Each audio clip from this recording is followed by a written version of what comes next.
Test, test. 1, 2, test, test.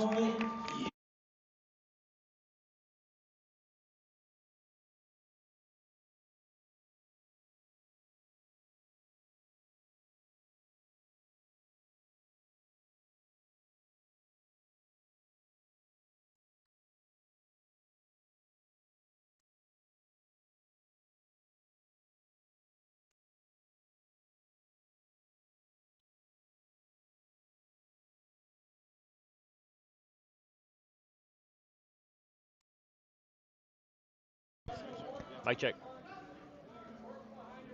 Mic check 1 2. Mic check 1 2.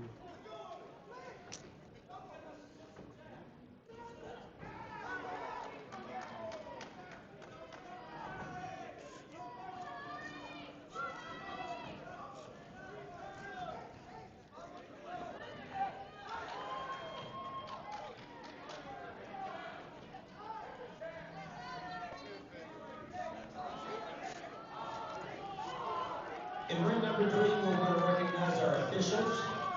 Our doctor ringside for ring number 3 is Dr. Leah Godecki. Get a key. Anyway, she knows what her name is. Always get her, always. Doc.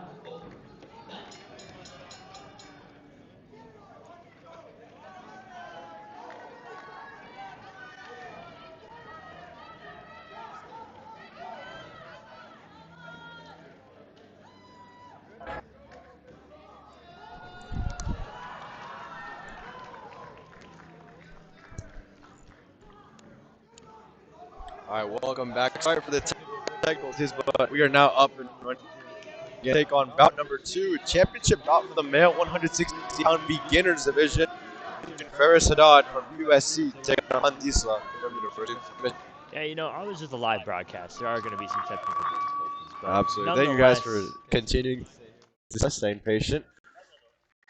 Nevertheless, Williams in that last fight, I mean, just came out and pretty much just dominated from the start. I mean, caught Matt Folk with a right hook and just sent her down, and that was pretty much all she wrote. Referee came in for the stoppage, and Matt Folk did everything she could, but Williams gets the championship belt in the female 178 novice division. In bout number 1, So props to Jim. our champion got a The difference unanimous power between decision. Anthony Williams was crazy, and Guns got out the of got the the got the ring. job done pretty quick there. Yeah, I One to mean, look out for. yeah, I mean, for sure. And, University. you know, you talk about answering the question of the crowd, and I think Williams kind of left no doubt because Matt Folk came in as a UNLV representative, and, you know, we've seen UNLV well represented here, as we mentioned in the Open. But Williams just came out and was like, I don't care about none of that. I'm just going to do my thing, and that's exactly what happened. Absolutely. If we look ahead as we wait for the introduction, Zhao from University of Southern California taking on Chisholm Okafor from Washington. Just remember, he fought in this very ring last night and put on a show. Yeah, I mean, Washington Huskies. that's definitely going to be the fight to watch. Okafor really talented, using his jab, using his reach advantage. But don't count out Zhao from USC. USC has some really good fighters. They have a good crowd presence here, and it's kind of it can go either way right there. But Okafor really strong performance yesterday. Haddad. And his opponent across the ring. He stands in the blue corner representing the University of Michigan. Disla. Michigan versus Let's see. Here we go. With 168-pound beginner title on the line here at the Westgate Casino in Las Vegas. There's always that extra bit of oomph, if you will, in a championship bout. And pretty much all championship bouts as this one goes underway right now.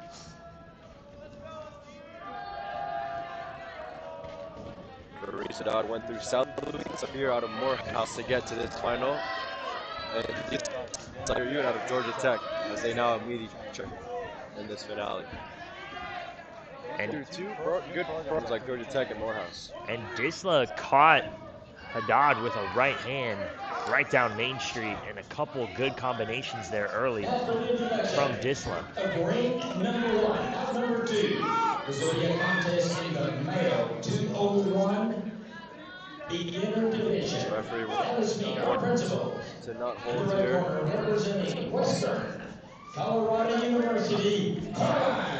Good right again. From Disla. Disla trying to establish the jab here as well. In the blue corner, representing UNLV, Dion McEwen. Every single time Haddad goes inside, Disla is there with either a straight jab or a right. And Haddad needs to kind of bounce and move out and use his jab to establish distance. Absolutely. Disla job here on the front foot. Let's see how long he can keep this pace for. Nevertheless, Haddad left of his own here. On a certain situation.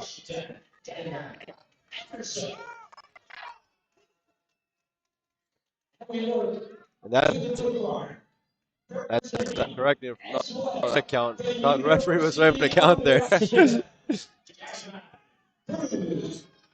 Good left hook countered by a nice right on.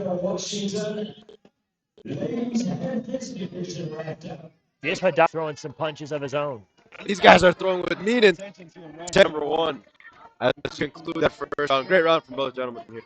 Yeah, I mean, both responded really early. Haddad towards the ends of that round, but Disla kind of took control of I would say, the first half of it. But Haddad doing a really good job, even when he's on the ropes, even when he's kind of backing up, still fires punches and had some really good answers for the questions that Disla presented. Here in the second round. We'll see if this to apply the forward pressure he has been in this first round, or will the momentum shift here going into second. As we talked about so much over this weekend, it's so important to maintain your cardio, maintain your gas tank throughout these sprint style fights. Yeah, and I think both fighters kind of did exert themselves heavily in that first round. Disla at the beginning, Haddad towards the end of that round. Now you got to kind of say, okay, it's a whole new round, as I think that was dicey. What a left. Another right by Haddad.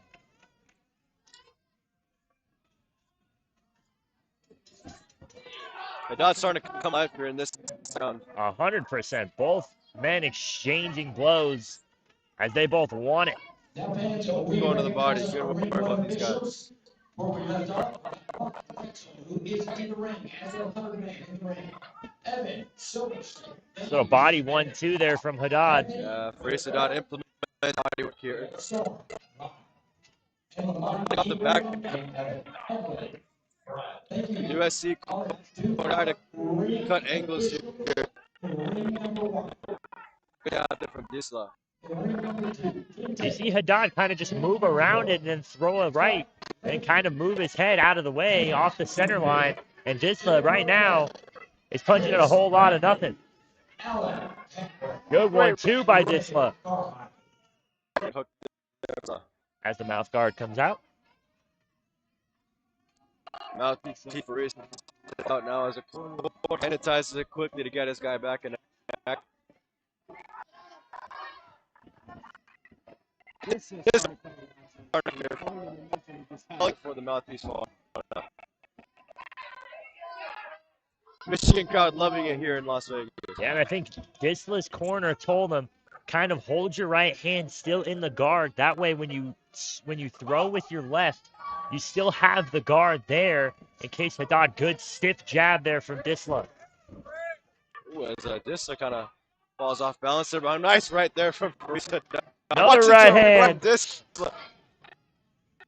Both men exchanging blows. Neither one wants to give. They know what's on the line.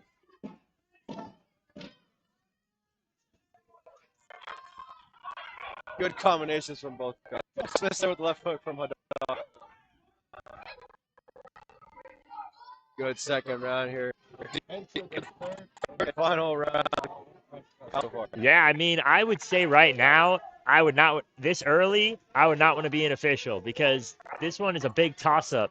And I think that, you know, you take a look at both fighters, University of Michigan, Disla kind of doing his job, but Haddad, he's hung in there the entirety of this round, as well as this fight in general. And he's done a really good job of kind of firing back and being the aggressor in that second round. Really, I think it comes down to this third round. Absolutely. Michigan corner asking for the guy to keep moving on the feet, head moving. When you go into these type of fights, these firefights you've seen all weekend long, you got to utilize that head movement, right? These guys are going with mean intentions, and you never know what's going to happen. Yeah, and they mean intent, and a championship fight is no different. And this third round, I'm almost gonna bet my life savings on it. It's gonna be fireworks. Absolutely. Resuming just where these guys left off at the beginning of round number 3. Now the USC are coming alive here in Las Vegas at the Westgate Casino. Good right hand by Disla.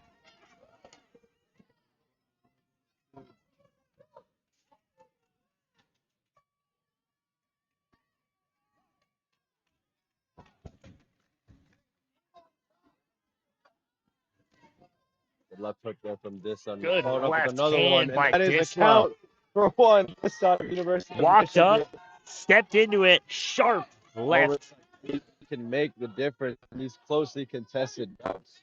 Yeah, and Michigan's corner telling Disla to kind of just move your head more in the guard just to make sure Haddad doesn't get anything going. Nevertheless, Haddad's still on the gas. He knows he's got to go. And that is another count for Disla. Teammates are excited. You can smell it coming for the guy. There's blood in the water, I'll tell you that much. We're going to go for the kill here. Just under 40 seconds left in the fight. Good left hand by Haddad. Just missed there from Disla. Every single time that they almost clinch, Haddad gets out of it and throws a right overhand, and it's connected almost 95% of the time.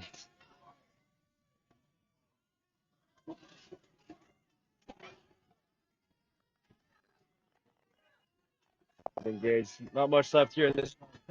Left here, number 3. Gotta empty the gas tank from both men. Absolute warriors laying it all on the line. What a fight, ladies and gentlemen. Great way to end off their bracket.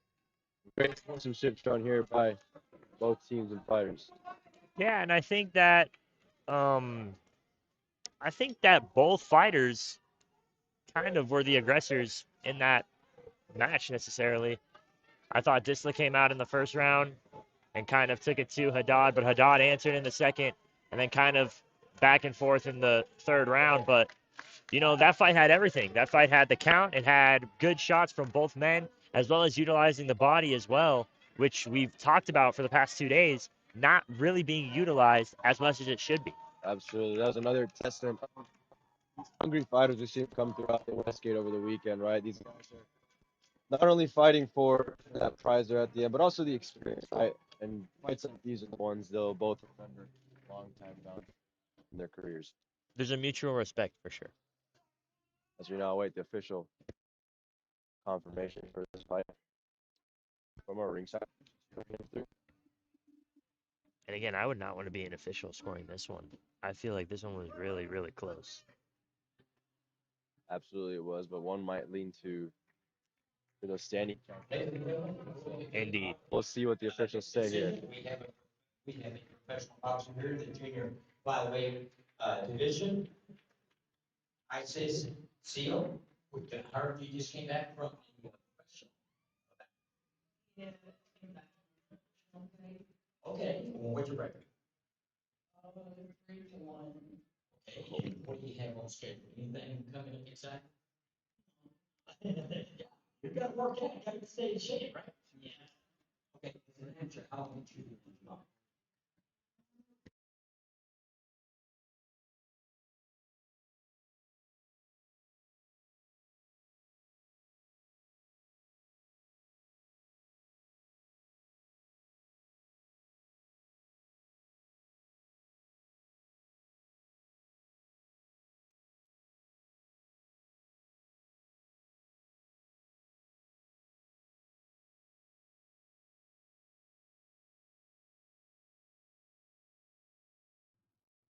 Another stoppage. Our winner, out of the red corner, taking the championship, Portland. Now we go to ring number 3 for our results in bout number 2. Our champion, by a unanimous decision, out of the blue corner. Juan Disla scored the unanimous decision, 1 with 10 to lean there. Saying those knockdowns or standing counts made the difference. Great fight from both men, regardless. Yeah, and I think Haddad did a really good job at answering the question. And what a fight from both gentlemen. But we're gonna take a quick break. We'll be right back here on Rebel Intramural Sportsnet.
And his opponent. Welcome to the 2026 USIA National Championships here, ring number 3. I'm joined by Kelly Johnson. Welcome, Hello. Kelly. How's it going? It's great to be here. Great day to watch some guys box. Absolutely. Now we're beginning to a 147 beginners pound title fight here between Joshua Leo Hernandez right here, going against Mason Truncale from Georgia University. What's going to be your expectations here? First day here for you, right? Yeah, first day. I think it's going to be a strong fight so far. We've only had one not interference, but stoppage. But the last fight, just kept going. I think we're going to see a strong fight that just keeps going for this one. Always nice to being in us. And Georgia Tech as well. We've talked about it all week, Kelly. Third year out here at the West, in that blue, white, and gold. You see all these people walking around the casino. I'm very impressed. Very impressed. Big fashion statement. And his opponent across the ring in the blue corner, representing Georgia Tech University, Mason Truncale.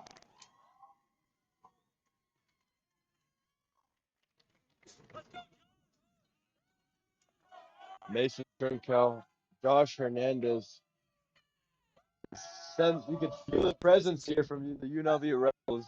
Always great to see local talking. Good to see President Hebe here too. He's always so supportive of the intramural sports. So here we go. Orthodox fighters going at it here in the 147-pound division. Oh, Truncale just missed it with the right. Hernandez engages in the clinch. Truncale is landing some good hits. Truncale establishing the jab early. Nice head movement there.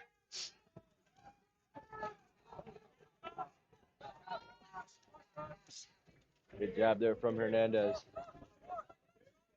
Good pressure there from Hernandez, getting Truncale against the ropes early.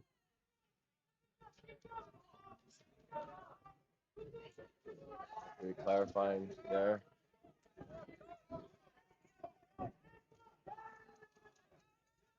Truncale throwing here with attention. Hernandez, nevertheless, still trying to go forward. Both of them are out for blood. Absolutely. They know they both want a battle. Always nice to see that here. Good right there from Hernandez. You can tell Hernandez really wants to bring this home for UNLV. And Josh Hernandez really ducking out of these shots, doing a good job, but also if you're the Truncale corner, notice kind of all opening there for their guy. Mm-hmm. Guys are throwing. Neither one wants to back down. Hernandez really leaning in towards his opponent here. Referee's giving. The referee gives the last warning to Hernandez. Yeah, a lot more headshots in this fight than last fight. The good thing about these fights, Kelly, is like win, lose, or draw. This is great experience for both guys, right? The belt is something cool to walk away with, but the experience of coming out here to the West here in Las Vegas, putting it on for sure, you know, having a little crowd out here. It's just a great experience for both these guys, and learning experience will take a long way in the career. Yeah, it's a great atmosphere, Westgate, great venue. Having that home crowd too, definitely encouraging. Absolutely. See how the Truncale corner approaches the second round, but if you're the UNLV corner, you really want to make sure your guy doesn't walk into a potential point deduction as the referee takes many ones. Right, I think this break give them a chance to cool down, think over their next moves. I think it's definitely going to help Hernandez in the long run.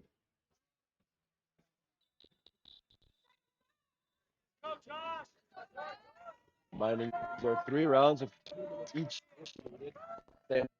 beginners and novices. Open, it's a little bit one open about 3 minutes each. Nevertheless, here we go with round in the 107 beginners bracket. Hernandez went to university and Truncale went to out of UC River. Put on a great showing the first day.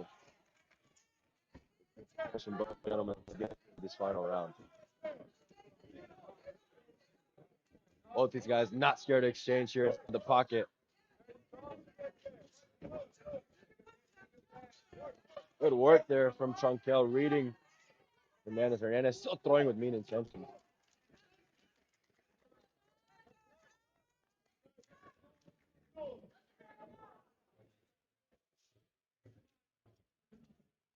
Referee checking on Truncale. That was there. Safety is a priority here at the USIBA National Championships. Yeah, plenty of doctors all around the venue. As they continue to advantage from round number 1, out there fighting. This isn't just a title fight. This is a blood fight. These guys are in the kitchen sink. They want it. As the nose of Truncale continues to blood up here. It's kind of like a hockey fight in a sense too. You know, those hockey fights, they want blood, and Hernandez is getting blood. Inside the pocket. Might have those no get wide here. Ringside doctor going to check in on Truncale.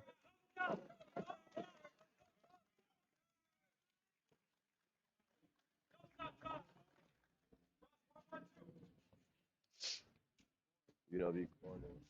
Look at that 1-1-2 combination.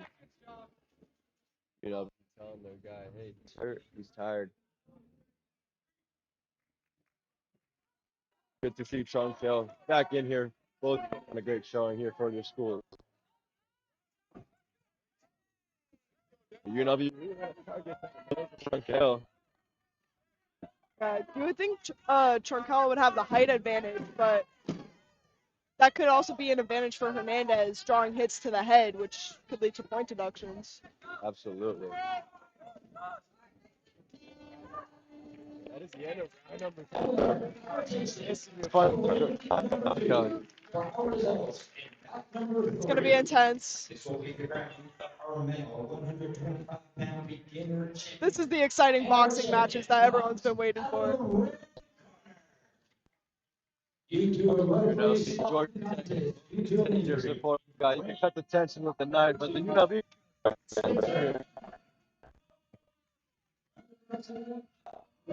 They're bringing that football atmosphere to the Westgate. You love to see it. Absolutely great to see Coach Jason Krucko hype up the UNLV crowd. He's been doing a great job with that all week long.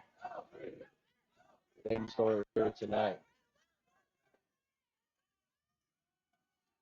Truncale off his stool. That is the first chant I've ever heard. First time I've heard that chant. You can see the blood on Truncale's.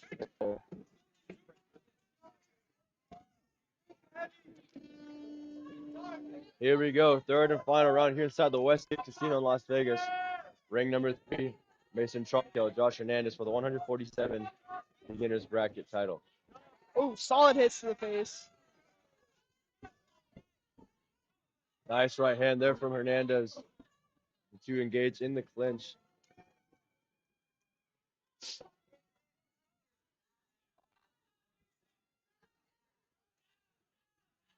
Georgia Tech corner asking their guy to establish a jab. Implement the jab here. Energy. Neither one wants to leave the face of the other guy. You can tell Hernandez really wants to bring this home. I mean, in front of a home crowd, too. It's the perfect opportunity. Absolutely. Truncale circling up. Hernandez corner asking for the 1-2-3 knife there from Hernandez. And that is a shot for Hernandez. Could be the difference in fights like this as he humps up his crowd. He's hype. He's hype. He knows he can take this. Here you go. 45 seconds left in this fight. Hopping up the crowd, Josh Hernandez. Well, get the roll.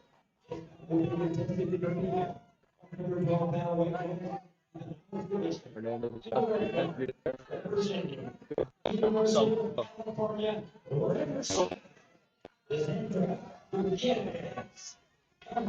Good job, the nice 1-2. Referee giving Hernandez for the top. As we approach the final 10 seconds of this fight, both guys on the line. Right hand there, Truncale. And that is the end of the fight. Is excited. Georgia Tech is excited. I gotta say, I do love the Georgia Tech jackets. Straight out of the 90s. The official decision here from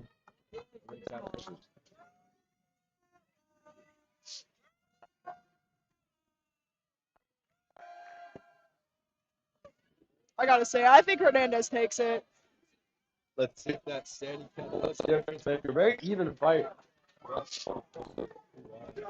Two very strong fighters. I mean, they wouldn't be here if they weren't.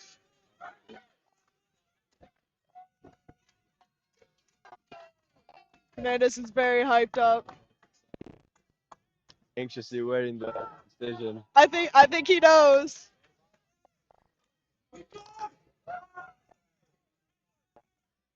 Does he know?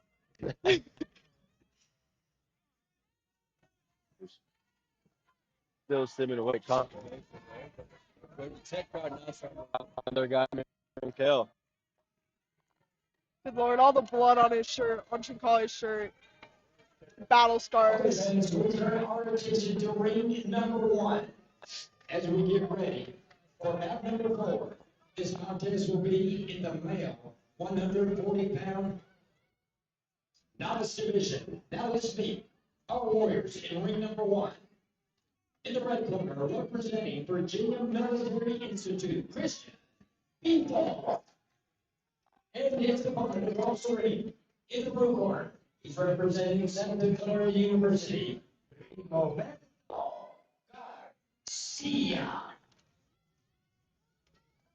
we take our attention to ring number 3 for our decision. In bout number 3, our winner by a split decision. Of the blue Truncale out of Georgia Tech. Split decision win in Las Vegas. So Truncale got the first and second round probably. Yeah, But wow, what a great fight here. great fight. Very disappointing for Hernandez, but Now going to a break before our next fight. Don't go anywhere just yet.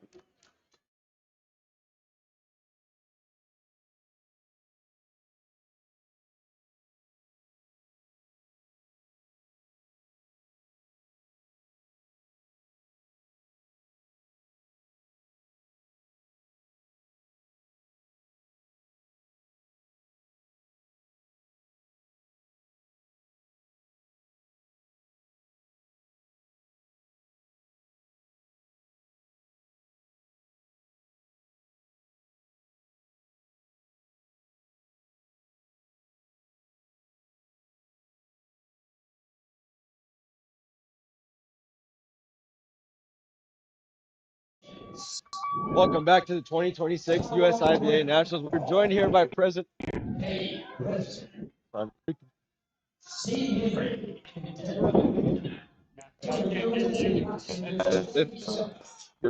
About this going naturally like this, so. Okay. Yeah, as we just go at some technical difficulties, we're here joined by President Hebe here at the USIBA Nationals. How are we feeling today? Good, good. It's exciting to watch this boxing and a lot of action out there. Absolutely. What are your thoughts so far on the presence here this weekend? Say that again? What are your thoughts so far on the presence? Well, it's great to see us so represented here, and amazing to see these athletes and how hard they've trained for this event. Absolutely. Big boxing fan or been around it? No, not too much. You know, I've seen some fights. I got to go to the Canelo fight earlier in the year, but I can't call myself an aficionado of boxing. Absolutely. Yeah, Canelo Crawford at the Allegiant Stadium, correct? Yeah, that was amazing. Yeah. That was an amazing event. We were there for Rebel Sports. That crazy to witness Terrence Crawford the way he did that. Yeah, But absolutely. absolutely. As we approach our next bout, always good to see sports like boxing get love in the college world. Yeah, I mean, there's you know, so many different club sports, and to see these students out here being student athletes is really impressive. Absolutely. Some of these guys and girls not only do what they do in the ring, but maintain a really good GPA inside the class to how bad they want it. Yeah, I always know that if someone's a student and an athlete at the same time, they're really disciplined, because to juggle both, the level of commitment that both takes is really impressive. Absolutely. Here, so we're gonna talk a little about this fight right in front of us. We got Dante Saviano of Texas A&M taking on Kiko out of University of Washington. Two guys in the 132-pound beginners division. So what we've talked about throughout this weekend is when we see these guys in the lighter weight classes, you tend to see like this more explosiveness, agileness from these guys. It's always fun to watch. Yeah, you know, from the little boxing I've watched, I've noticed that, you know, the thinner, smaller fighters sometimes have a lot of action, because those big heavyweights can knock everyone out in one punch, and so I know they're very wary of opening themselves up, but they really mix it up in these lighter weight classes. There as A&M Saviano, the traditional orthodox red corner, asking for the guy to work to the body, stay in the body. But going along with what you said there, yeah, when we see those bigger guys, expect those heavier shots. These guys, they trade that off more for speed, agility, and just fluid head movement there that always turns to be a crowd here. Yeah. So how long have these, when they put them in the beginner class, how long have they been boxing? Usually based on the rules here, it's 0 to 2 bouts. So regardless of, obviously walking away with the win is good, but biggest thing is for these guys to get experience. Yeah. nice coming out here to Las Vegas, fighting against other guys that want it just as bad as you. Yeah, fun to have this event here at in Vegas, and I know everyone loves to come visit. Absolutely. We talk about, say you're one of these guys coming out from a different state and you're just starting your career in boxing, and you get to say you came out here to Las Vegas, the fight capital of the world. Say you fought at the Westgate Casino, and Yeah, make some new friends and memories. sure. There's been a lot of historic bouts here. Absolutely, especially in the older days, and we've even seen some notable names in attendance. On Friday, we saw Richard Torres, American professional heavyweight, signed with Top Rank. He actually joined Rebel Intramural Sports Ed, called some fights with us. So Cool. yeah, you never know who's watching here. So Yeah, there's some fun people who've moved to Vegas or been here for a long time. absolutely. So we wait the start of the second round in this fight between Saviano and Philip Kiko. Not sure if you noticed, President, but we see a lot of Washington purple over the weekend, and a lot of Georgia Tech blue, white, and gold. Really? Westgate, yeah. Okay. Well, I see a lot of Rebel love in this stadium too, so that's cool. And Coach Jason Cross done a great job of hyping up the crowd, hyping up friends and family. Yeah. Get behind the fighters. Yeah.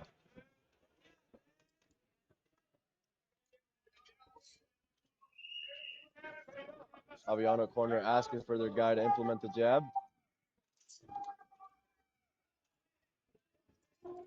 Jab there from Saviano. Get some headshots in there. Just missed there. Nice counter. Oh, it's there from picking up. Saviano. Trying to put her on here in the second round.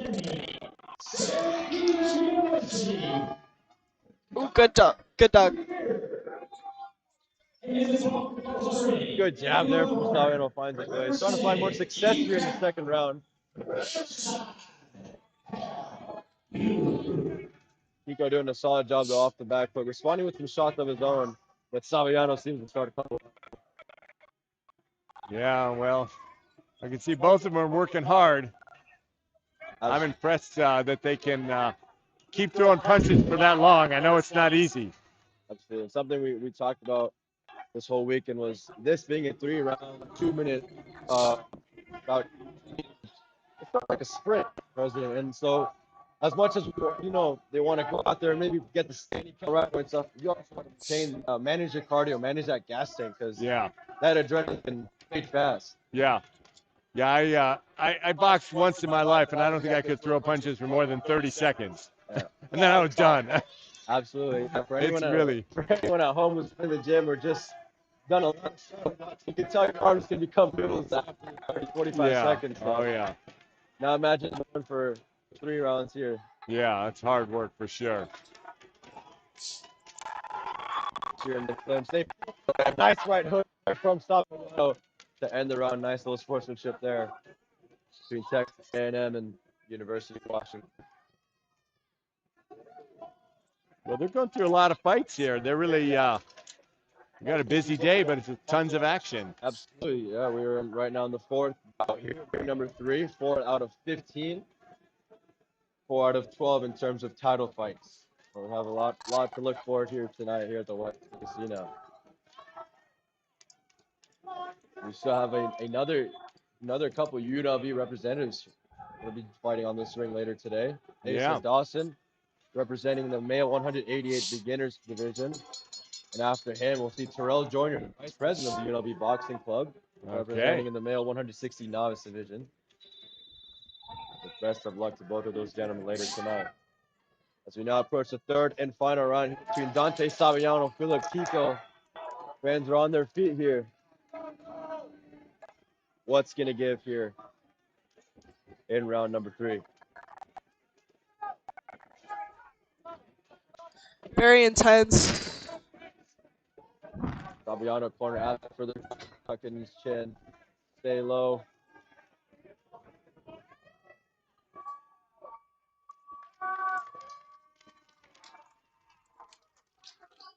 Good right there from Saviano.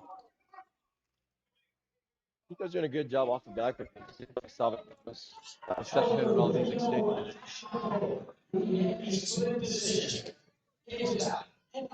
Yeah, as a novice, it's hard for me to tell who's ahead often in the scoring. I was surprised by the results of the last match. I thought our fighter had won that.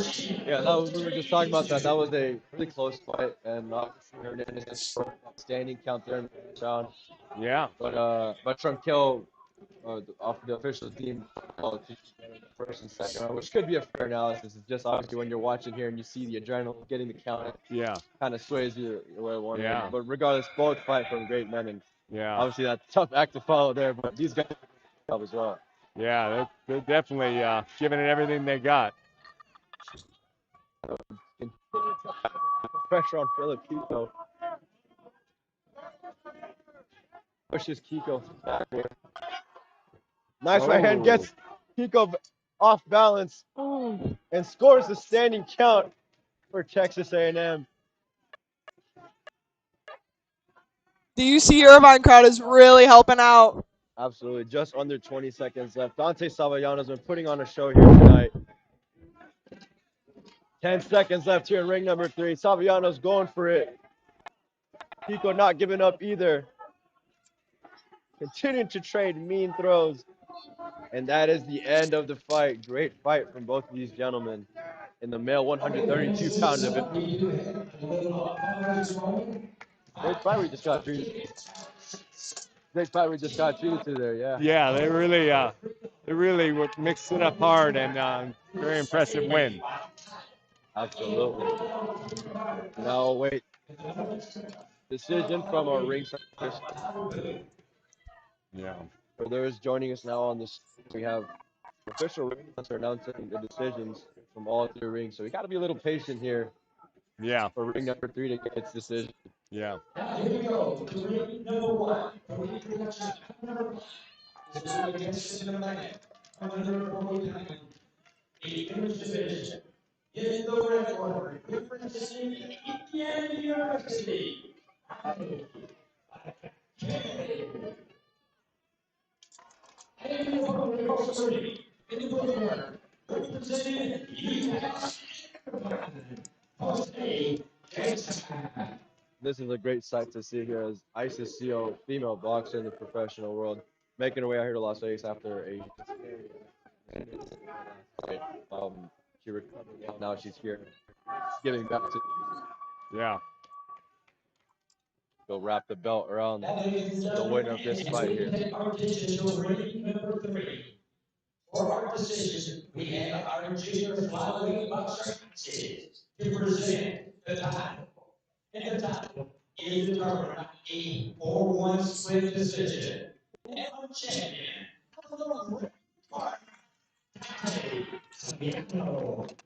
Dante Saviano receiving the judge's nod via a 4-1 split. Great performance from both men. Great sportsmanship here between Texas A&M. Very and the emotional University for of him. Washington. President, we've seen some solid fights tonight. What are your thoughts on this whole event so far? I'm really impressed by all the athletes, and again, the level of commitment that they have to be able to get in there and perform like it's warriors and fighters. Really impressive. Absolutely, and always good to see guys and girls that we mentioned earlier balance their academic life. We're approaching that, final half of the semester. We've got a lot of assignments going on. I know. Put on great performances here for West State Casino. Yeah. Grind it out in the ring and in the classroom. In the ring and classroom, as it should be. Yeah. Well, it's a lot of fun to be a part of this. I'm really proud to have it in Vegas. Absolutely. Thanks for being here to announce it. Oh, for sure. We appreciate your presence. And before we go to the sixth, we're going to go to a quick break, so don't go anywhere just yet. You're on the Rebel Emerald Sports Net.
got Welcome Landon. back to the 2026 USIBA National Championships. I'm Hidalgo, joined again now by Kelly Johnson. You were just watching you. Always great to have you here with us. Yeah, always great for him to come out, support intramural sports. This fight we got Landon versus Landon. Yeah, Landon versus Landon indeed. Landon Maatman out of University of Michigan, taking on Landon Smithart out of Iowa State University. Landon Smithart had some yes, put on a great performance here for his guys and girls. Oh, already an intense battle. Landon's exchanging mean here. Great start to the fight here for the male 160-pound beginners division. Whoever wins gets to keep the name Landon. Well, Landon Maatman spells it with D-E-N. Landon Smithart, D-O-N. So we'll see what the spelling of the name is for this fight. That's two great warriors here putting it on for the Westgate Casino. Yeah, you can already tell this is going to be a very heated battle like the Hernandez battle earlier. And that is a count for Landon Smithart. Following up with what he did yesterday. Great start to the fight, Iowa State University. Okay, ladies and gentlemen, in ring number 2, we have a special guest. Now, Maatman scores the standing kick. Michigan right back in it. He is our current WBF. Oh, this is going to be a tough decision. Okay, so get ready. Here we go. We have our champion. It is a 3-2 split decision. And our champion. These guys are trading shots here. Just under 20 seconds left in the round. All action fight so far.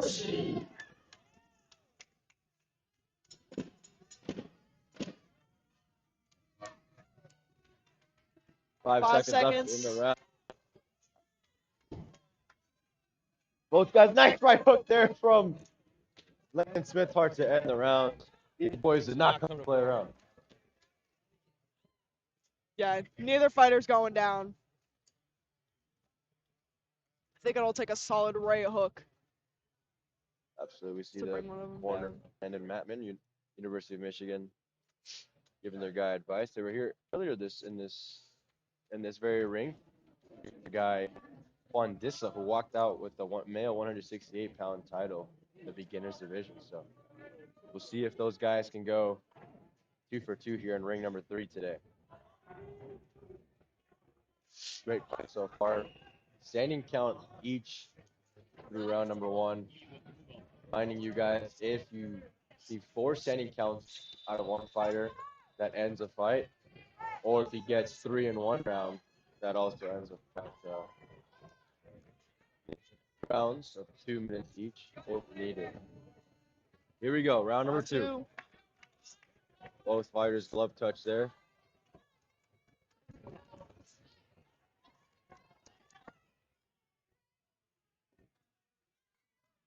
So a lot of headshots.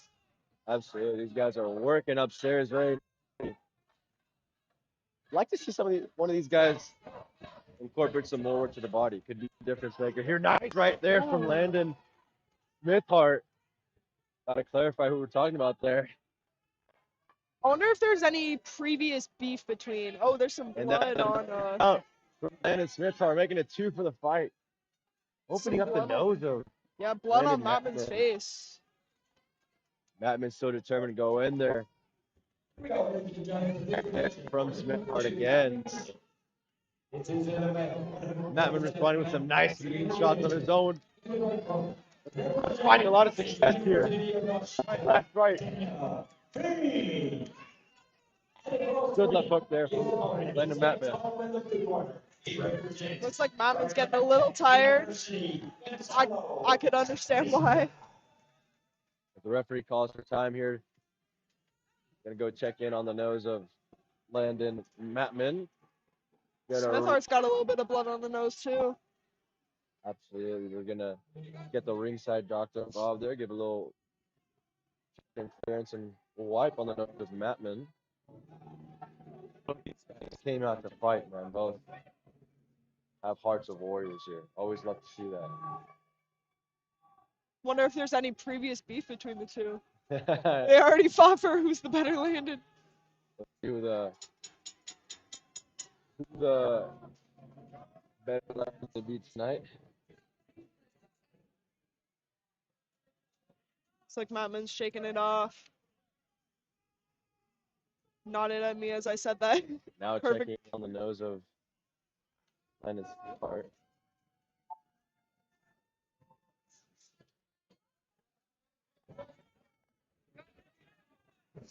Right back into action. More headshots. Ooh.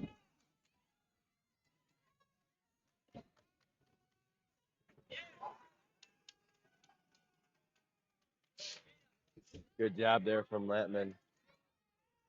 Really starting to see the blood here on Lennon Smithart. That was a good duck from Smithart.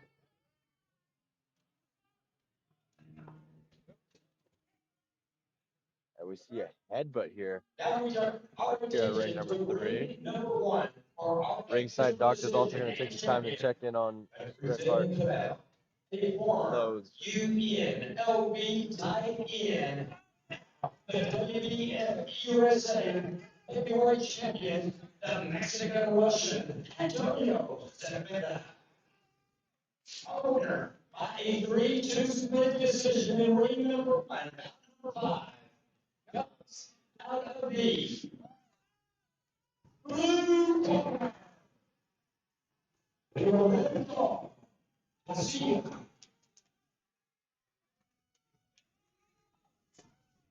Throw the away here.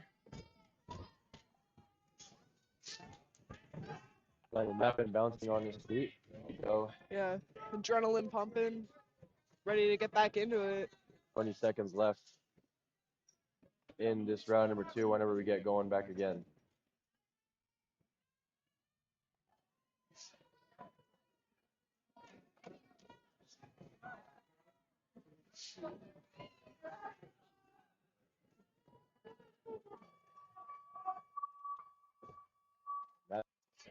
He's ready to go. 20 seconds left here, round number 2 as we get back underway. Absolute warriors, these guys. Looks like Smithart's got a split lip too. Maatman trying to come into his own. Nice combinations there. Smithart cycled out of the situation. And these guys exchange mean shots. This could be a knockout. That is a standing count. And Smithart, what a fight. Wow. What a way to end round number 2. Insane. Look at the nose of Landon Smithart. That is only round number 2 as our cameraman boy said he's excited as well. This has got to be the most exciting match of the day. That's it. For ring number Definitely 1. fight of the night contender so far, ring number 3. For round number 5. This will be contested in the male 140-pound division. In the red corner, representing Indiana University Body. I think this might end in a knockout. And his opponent in the close ring. He represents The guy can score another University standing count here.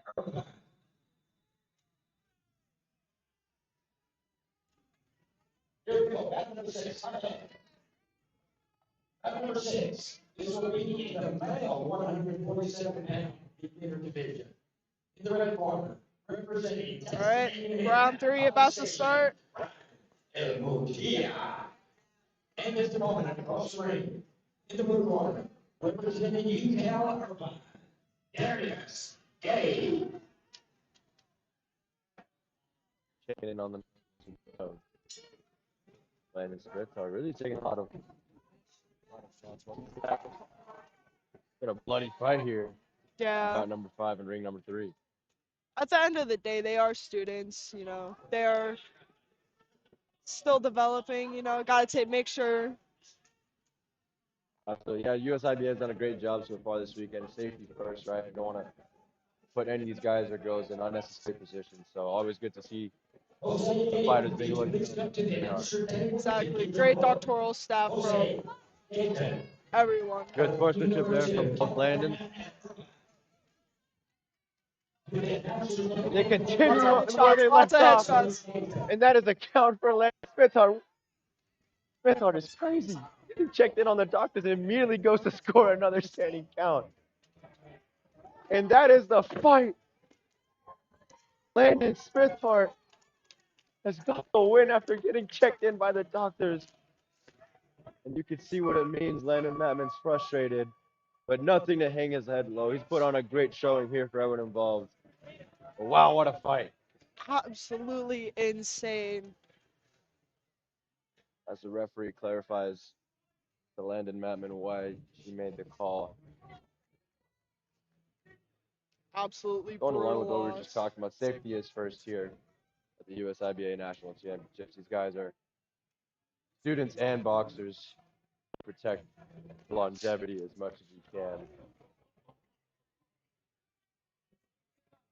Great performance from both of these gentlemen. Put on an absolute firefight. If you're in attendance and watching at home via Rebel Intramural Sportsnet. Yeah. Hopefully everyone had their popcorn for that match.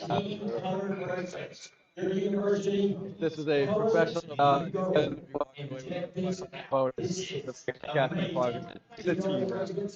Great. Of the ring. They know what they've known. They put on a show. And these guys will walk away better out of this fight. Now we'll wait the official confirmation for the fight from the rings. Great performance from Landon Smithart to get the job done, as well as Landon Maatman. Now we know which spelling of Landon is better. After that fight, name your kid Landon or with the D-O-N or D-E-N. We know he's going to be a tough warrior. These guys showed out. They're both extremely strong competitors. Learn from their mistakes, become even better. As we have another guest here to wrap the belt. This is Brady Ochoa out of Fight Capital Gym.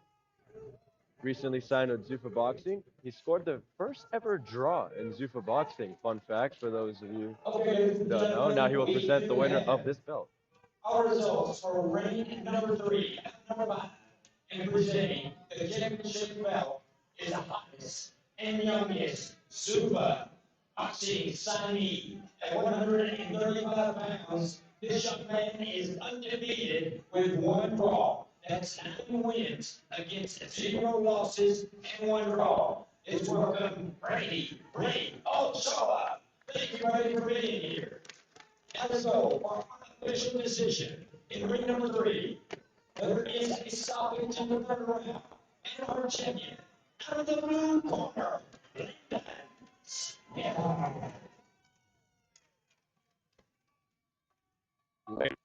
From Landon Smithart and Landon Maatman, Brady Ochoa gets the belt to Landon Smithart. But don't go anywhere just yet. We're going to go to a short break and we'll come back with bout number 6.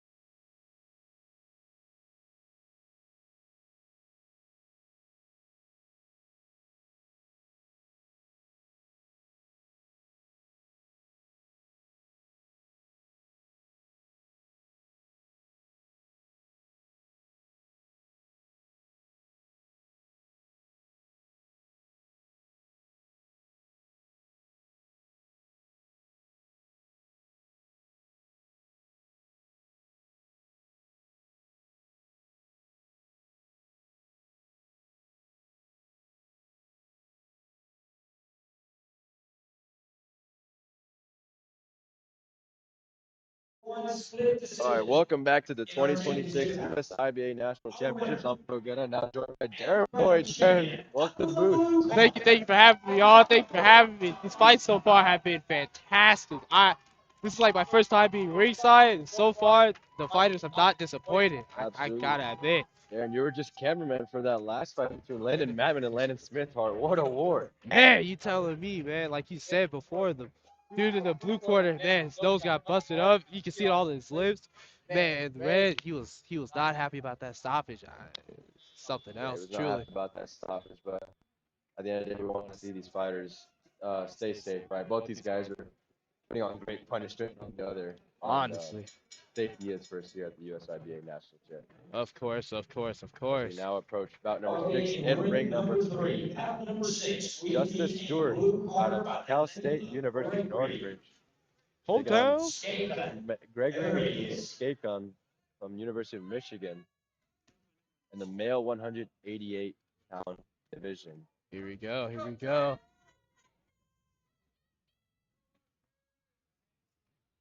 Cal State Northridge taking on University of Michigan for 1-1 here in ring number 3. See if they can go 2-for-1 here in ring 3. Yes. At the Westgate Casino in Las Vegas.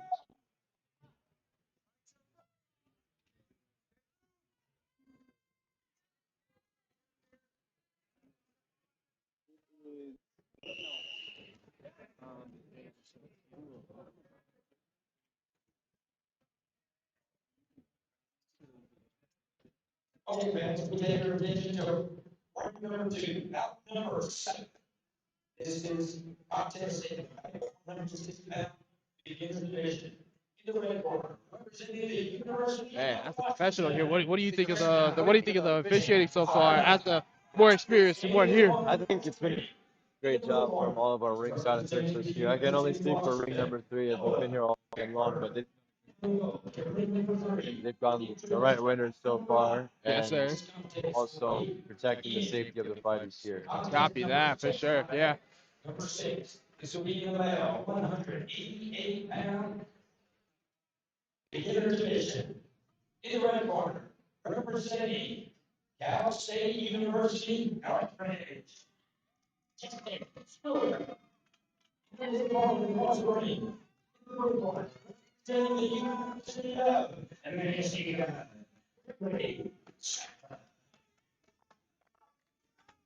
Okay, Northridge, University of Michigan, male 180-pound beginners division out. Some big boys here. Man, you telling me? We're going up close.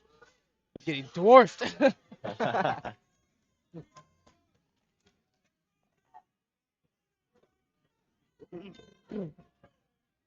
Last second adjustments there on the headgear of Gregory Shykown. Yes, sir. Getting prepped, getting ready. Here we go. Here we go. Ooh, they coming out Immediately, hot. Coming Michigan out comes hot. in with Ooh, lean all the ropes intention. already. Break it apart naturally.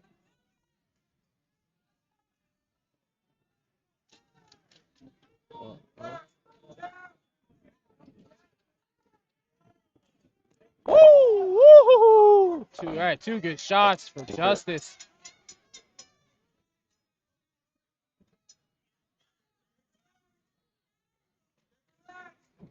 Def. Yeah. Getting into that jab to the body. Uh-huh. Good left hand there Good from left Justice check. Stewart. Oh, my. Tempo check. And that is a count for Stewart. Yeah, Great start here versus Northridge. definitely one of the more faster-paced fights we had today. You gotta see who can keep. You gotta see if he can keep the 1 pace. minute left in this round. Good right Ooh, hand ooh, there. ooh. Followed with a nice counter from Gregory. Counter. Right, left, right, left. To the body. Oh Right my. hand there from Oh, Stewart. Justice on the rope, Another but one. he's keeping his ground. Oh my. Here we go. Go to the right. Yeah, they're trading. Oh, how about some shade brawling in the corner, huh? Here we go. He had a split decision. Right to the body. And our winner comes out of the blue corner. Uh-huh. Good work there to the body. Gregory Shykown Oh. implementing the jab here on Justice Stewart. Nice work to the Nice, body nice. again. Bet in the middle. 10 seconds left here in the first round. Yes, sir. Go. Good right Ooh. hand. Just missed there with the left hook. Great first round. Good first round. Hey, explosive first round for both of the fighters here. Oh my goodness. If you have to call it out, who you think you take it? Who you think you take it first round? See, I think, I'll give it to Justice personally. Yeah, Stewart really landed effectively there in that first round, but Gregory Shykown still throwing some shots of his own. Yeah, definitely not letting the tempo get to him.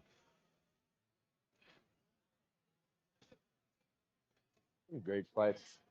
I've talked about it so much over the weekend. I don't think we've been treated to a bad fight here in ring number 3. Oh, of course not. We have been getting show after show. Just both of these intercollegiate fighters giving their all. I can only imagine the training, the preparation, just to be able to show that and unleash it. Because coming from a basketball background, man, just all the effort. It must be it's totally different going into boxing, but all the effort putting that into boxing and showing it out must be something different. Here we go, round 2 though. Here we go, round 2 underway here at ring number 3. Justice Stewart, Gregory Shykown. 188-pound beginners. Title on the line. Oh. Good jab there. Got him stumbling. Oh my goodness. And that is a standing count. Justice Stewart. Power behind the jab. Man, that is stumbling. That is something right there. Here we go. Shykown, the warrior, nevertheless. In the fire. Here, clean shots coming from that right hand. Uh-oh.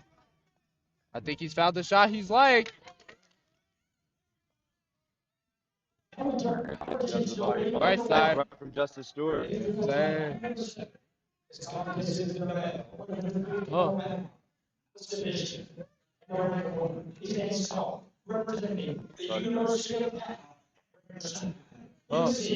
Good right there. Oh my goodness, back to back. Second right hook there from Justice Stewart.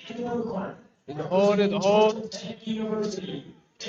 Another mean stiff jab. Oh there. my goodness. Just because he likes the right does not mean he's staying on it. Justice Stewart showing off an educated jab here. And the referee calls it. He stops it. Go crazy. Justice Stewart comes out on top. What a performance. Honestly, that is something else. Just because he liked that right hand, just because he caught fire with it, doesn't mean he let it just be his one and only. Truly got into his bag right there. Great fight here in ring number 3. Yes, sir. Great performance, and Cal State University of North walk away with some hardware. Now we have Frank McCady. Coming to present the belt.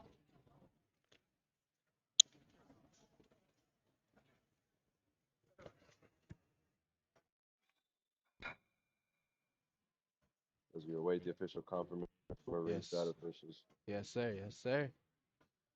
Antonio Cepeda, former UNLV tight end, turned professional boxer. Man, I could only imagine what the switch was like for him. Was it easy? Was it hard?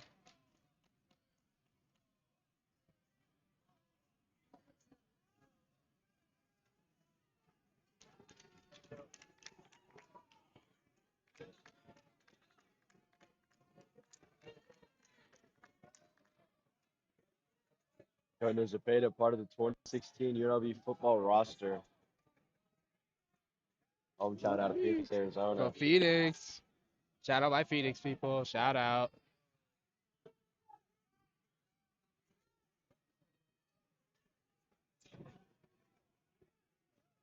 Continuing to await that confirmation. On deck right after this, we have Asa Dawson from UNLV. And another male 188-pound beginners title fight, taking on Morris Mark out of University. I've heard. Oh, here we go. We have the presentation of the championship of Antonio Cepeda, the Mexican Rush. He's ready to give the presentation. And our winner, due to a stoppage in the second round, your champion comes out of the ring corner. Antonio Cepeda doing a great job of wrapping the belt around the waist. Really showing it off here. Yeah, really I mean, we've had showing. some special guests tonight and yesterday, and no discredit to them, that they just kind of give the belt to their Right, they fighters. kinda just Antonio gave it Cepeda up. doing the whole process of wrapping it around. Right, let it revel in there. Great job to these athletes. Put on a great fight, and good. Congratulations to Justice Stewart at Cal State Northridge. Tito rushing though. Now, as we mentioned, on deck, Asa Dawson out of UNLV taking on Morris Marshall, University of Houston. I've heard some nasty things about Asa right here. I'm expecting great things. Absolutely, Asa performance here in the Terry Ring. Looking to take it home for UNLV here for the host team at the Westgate Casino in Las Vegas. Yes, sir. Houston versus UNLV showdown. Who will come out on top?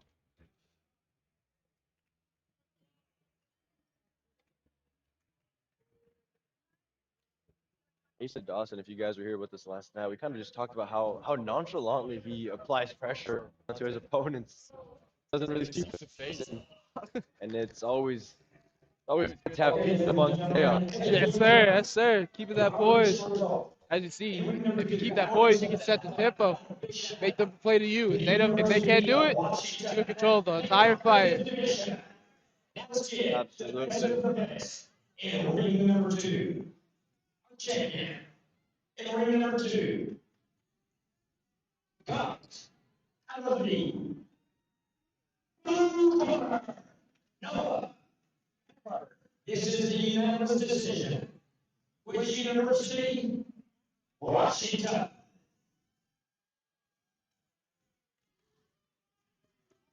Asa Dawson got through Stephen Hale out of University of Arkansas to get here. Oh. Morris Marshall got through Caleb Rivera, who was a 1 seed in this bracket.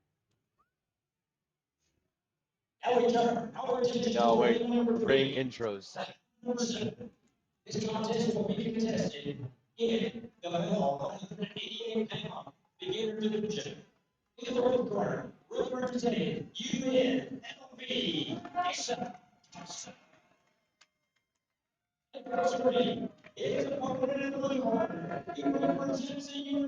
Uh-oh, you hear the chant. You hear the chant. Really great pop here for UNLV. They're doing a great job all weekend long getting behind their guys and girls. See how this one goes. Male 188-pound beginners division title on the line here at the Westgate Casino, ring number 3. Here we go.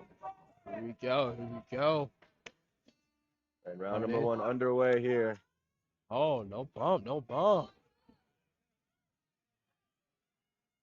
If you watch Asa Dawson, there he tried to go for the jab. Morris Marshall denied Shaking it. shaking it off. Could be a fun one here. Uh-oh. Asa Dawson did find a lot of success last night, kind of just splitting the guard of his opponent, Stephen Hale, yesterday. We'll see if he can find that success tonight here against Morris Marshall. Well, he left. Lawrence getting aggressive with it. Aggressive to his body. Trying to just close the gap. Trying to close the height. Marshall, he's smiling. There it is. Yeah. Hey. Uh-oh. Morris Asa Marshall throwing in the back, southpaw stance. He's still smiling. Like it, he's height don't matter. I can close this gap anytime I want. It's always it's always a tall task against taller fighters like Asa Dawson. Always a tall task, but he says I can do this with ease.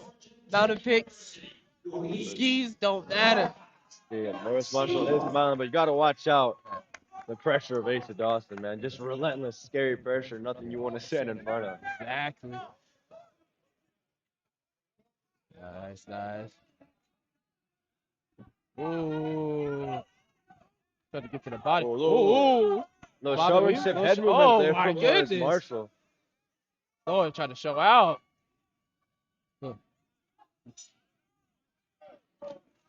Shot to the body there from Asa Dawson. Just missed on the jab. UNLV telling him not to reach. Oh, not sure if that's just how Morris Marshall usually fights, or if he's trying to get in the head of Asa Dawson. I think that's what it is. Sometimes the best way is just get in their head, make them make mistakes. Uh-oh. Oh, now Asa Dawson's Oh, fighting. Nice right hand nice there right from from Marshall. Marshall. Good, solid round. Solid round. Like you said, though, if he keeps that poise, hey, that smile, it don't matter. Makes him look worse in the end. We'll see. We'll see. Good fight so far. You can feel the tension when we see these big boys Yes, coming sir. and scrap. One good shot from any of these fighters. It could be early stop. UNLV camp. As you guys heard on the mic, Yes, UNLV sir. camp telling Dawson tonight. Not let him Marshall get walk in. All right. Wanna Hey. move around circle. Play to his height, play to the reach. I understand. That seems to be the game plan here. I'm sure the Dawson camp wants their guy to utilize that reach advantage, that height advantage here. Yes, sir. Keep him out. Keep him on the edge. Keep him on the edge. Keep him from the peak. Here we go. Here we Second go, round round two. underway. 2 of 3 if needed.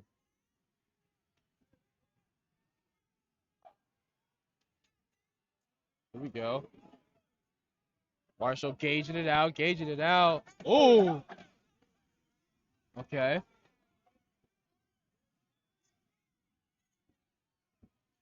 Good right there from That Asa draws Dawson. blood. Draws blood. We see the blood come out of Morris Marshall. Down the left. Could Asa Dawson shift the momentum here? Oh, man. I see he's trying to keep that smile up. Me personally, I don't think I would. Coach Jason Truncale asking Dawson to implement the jab. Yes, sir. Something he's done so good at this whole weekend. Just calm, collected. The smile, it don't matter. Good right there from Marshall. He's trying to retaliate. Good. Nice goodness, counter Morris. from Asa Dawson. Stay calm, stay steady. Starting to get heated here. Ooh. Nice right hand from Ooh, Dawson. did that go Morris through his continues guard? to shrug it off. Oh, yeah. You can only do that for he's so trying to shrug it long. off. Marshall trying to shrug it off. He just, Dawson knows he can't. That nose of Marshall is bloodied up. We're going to see a timeout being called here real soon. Ref's called it to the corner. And he does. As he's going to go ahead and wipe the nose of Morris Marshall. UNLV crowd is excited here, getting behind their guy. This ain't the playground for the crowd. Okay.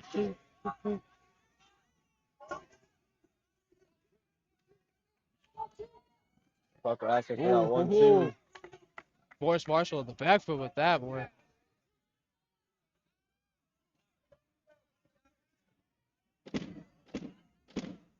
Ten seconds left here. Okay. In round number 2. Asa Dawson, Morris Marshall putting on a fun fight here. Stay agile, stay mobile. Morris Marshall continuing to smile. You gotta respect it. I mean, hey, what did Lucas say? They only talk tough when they're up. He's down. He's still trying to talk it. Gotta You know respect what? it, man. He knows he's in a good fight here for the male 188 pounds beginners title.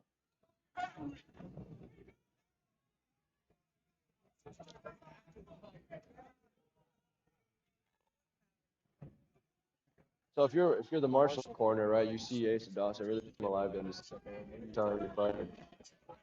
Man, just try to recreate that magic in round 1. Try to make sure, he's trying to keep you out on the edge. He's trying to keep you out. So just see if you can close that gap any ways you can possible. Absolutely. Keep that smile up, keep your head up, but at the same time, go straight at him. Absolutely. And if you're the Dawson corner here as we approach the 3rd round, you want your guy to implement the jab. You heard Coach Truncale yell that there throughout that 2nd round. Something, as I mentioned earlier, Dawson found so much success in yesterday. Obviously, a different style of fighter he's fighting today, but Dawson does carry a mean jab behind him. Yes, sir. Round 3 started right now. Here we go.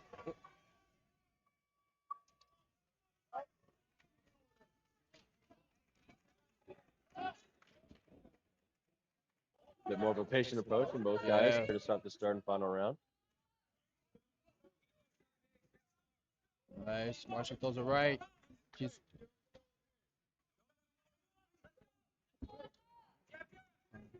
Dawson staying on his feet. Staying on his feet. Here we go. Good 1-1 going into this third round. Woo! Marshall with the wild, right? Oh, there it is. Find success on the left. Okay. Oh, Dawson keeping him honest with the 1-2.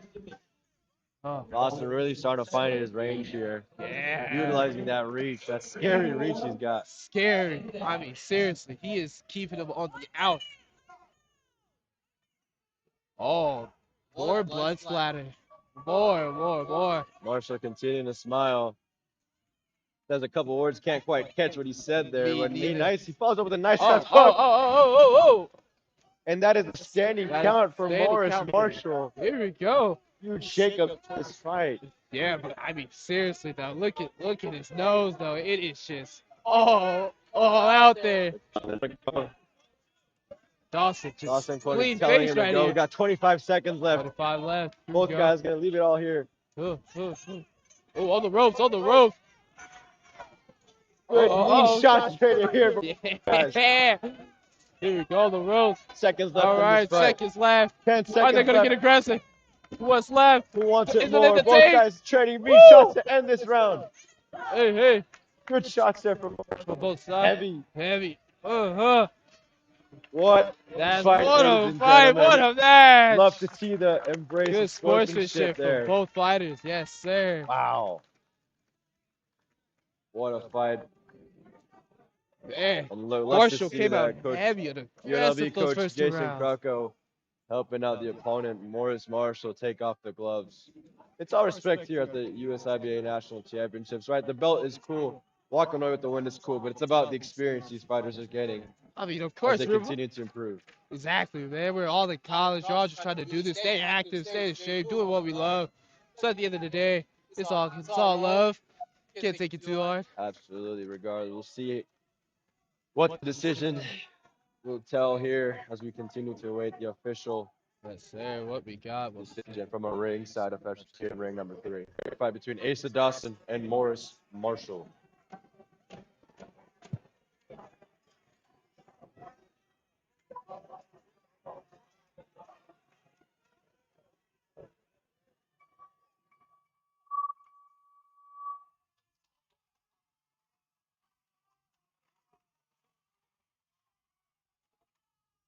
As we have Isis CO in the ring, ready to award the winner with the belt. All right. Isis talking about very scary and spinner last big Lexus. Been doing well here in Las Vegas. Oh man. So he'll have 140 pound in the division. In the red corner, representing the University of Houston, Alexander Levine. And his opponent across the ring, representing the University of California, Irvine,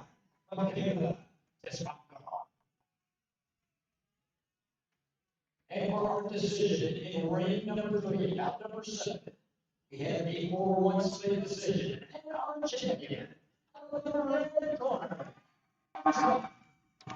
And Asa Dawson gets the job done via 4-1 split decision. Dawson takes it home for UNLV. Takes it home for the locals here at home. Oh man, throwing the Look at what it bill. means to Dawson. He ain't new to this. He's true to this. What a fight. Great for UNLV. Great fight. What a win. And Asa Dawson is getting hype here behind us with his father. Doing father proud. You can see the father of Asa Dawson starting to get a little emotional there. Gotta love it. Gotta love. Nothing like seeing your whole family doing you good. Doing you, your family, school, everything. Nothing like taking it out on time. Absolutely. We now have a tough task to follow, a tough act to follow here, but we have another fun fight here, bout number 8. Needed Stein out of Drexel University. She'll be taking on Sabrina Yang Wong. Ooh. The University of Michigan. Michigan's gotten to get really familiar with ring number 3 here today. There's a lot of Right? Michigan here. How many fights did they have today? Hold on. How many competitors? Let me see. Let me see. Let me see. They've had a couple here for sure. Couple for Female sure. 132-pound novice division title bout. So it is a step above the beginners. Both of these ladies have a couple more bouts under their belt, but the rules stay the same. 3 rounds, 2 minutes each if needed. 3 counts in 1 round ends a fight. 4 overall. Sure. All concludes the fight. So Uh-oh. we'll see how this one goes. Battle between Drexel University and University of Michigan.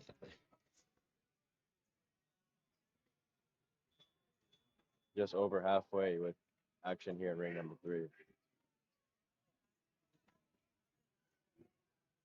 Now we take your attention to ring number 3 with the introduction of number 8. This is the female 132-pound weight class in the novice division. In the red corner, representing Drexel University, Eve Stein. Eve Stein. And in the opponent on the screen, in the blue corner, representing the University of Michigan, Sabrina Wong. As is Sharina Chun Yang Wong.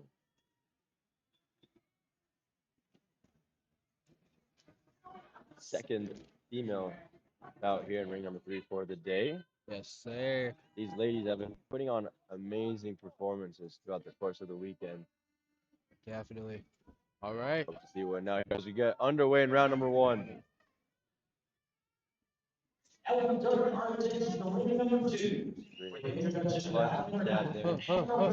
Sabrina already closing that gap. Look at this. Hey.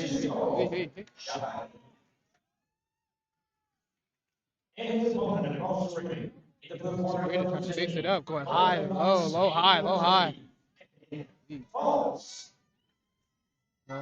Hey.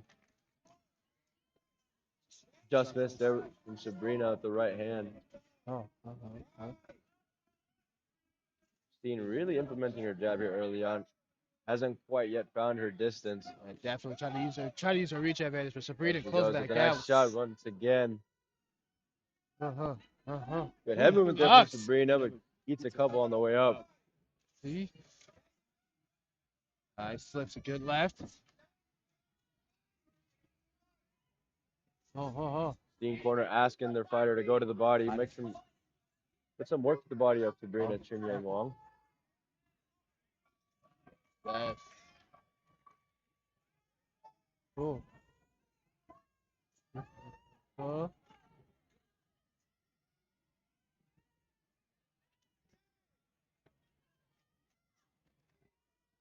Eve Stein doing a good job of pouring volume here in this fight. Yeah. Finding some real success with that left right there, man. Good 1-2 there from the Drexel University. Nice counter there from Chun Yang Wong. Another nice jabs to the body. Left. Right. 10 seconds left here in round number 1. Steady. Now engaged. No. Good trade. Okay. Good jab there from Steen. Solid first round here. That's first. Nice 132 pounders. They've been definitely trying to keep her reach and height advantage in play. Definitely, try to let Sabrina just get in all willy-nilly, have her fun with it. Absolutely, and I think Eve Stein is doing a good job of outpouring the volume she earlier. Something like that which can really get you up on the scorecards. So we'll see how these ladies approach the second round. Second of 3 if needed. If needed, of course. But still, something tells me Sabrina trying to take this all the way to the finish line.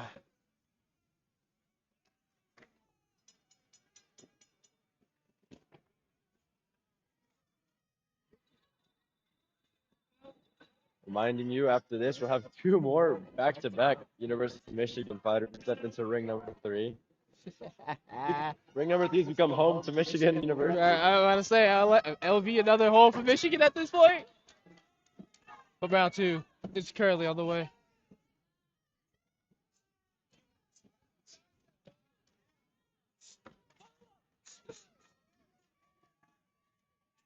for sure. Yeah. All right, here we go. Round 2. Devin, good run 2. Sabrina, definitely still in it though, trading.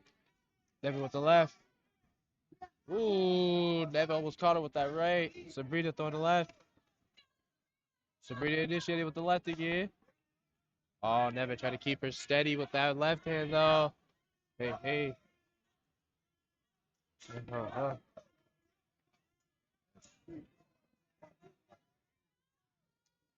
Devin's trying to say 1-2 step, 1-2 step.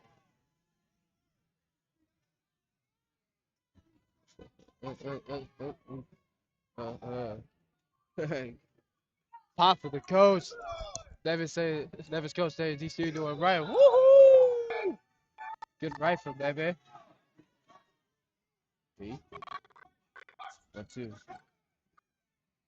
They's exchanging nicely here in round 2.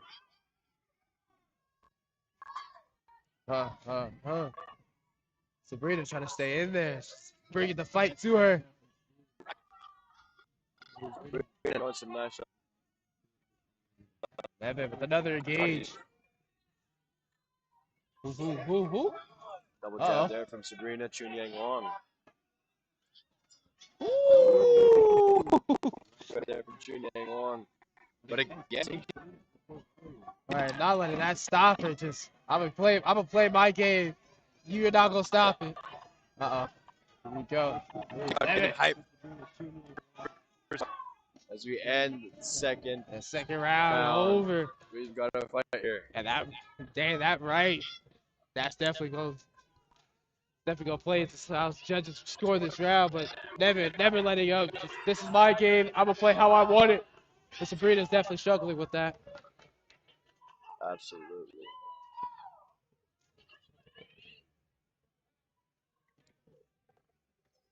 Got a couple of fun fights on deck here later today. We got Terrell Joyner, be taking on later today out of USC.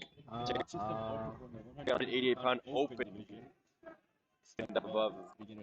Listen, if you guys were tuning in with us last night, just saw, of course, amazing performance. A southpaw, powerful, speed, agile boy. Yes, sir. It's another. It's always something where you see like one of those bigger guys just like I'm quick on my feet. It's always something dangerous. Absolutely. We'll see that later tonight, but we get in this fight. Round number 3 gets underway. Started very aggressive. Well, these ladies want it bad. Nice left hand there. That they do. Sabrina Chunyang Wong. Starting to put more volume there out of this Chunyang Wong corner. Oh, he is bringing the fight to her. Yeah. Catching some shots on the way up though.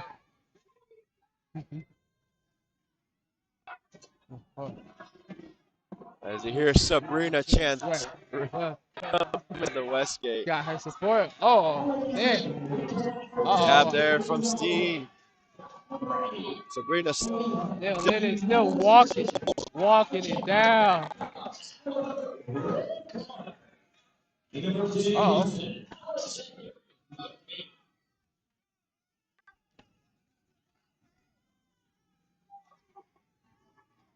Steen's corner asking. Body head. To the head upstairs. Good shot there to the body from Steen. Here we go. Steen corner continuing to yell those very instructions. These ladies are trading, going for it. Nice jab there from Sabrina Chunyang Wong. Nice left hook there. Chunyang Wong starting to come alive here. Left landed. Nevertheless, Steen's still firing some nice shots of her own. She's finding her rhythm. Good right hand followed by the left there from Chunyang Wong.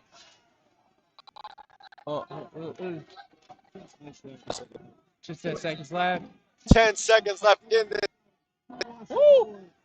Steve with a solid right overhand. I think she did. I think she drew some blood. What a fight. Little round of applause here from the Westgate fans by ring number 3. Great fight here on the 132-pound novice division. Wow. Oh, a foul for Sabrina.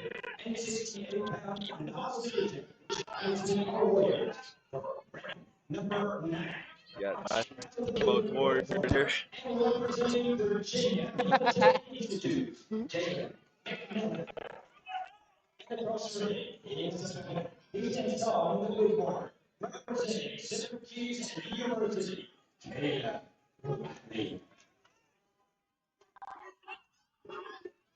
Now wait the official decision Yes, from sir. our ringside officials.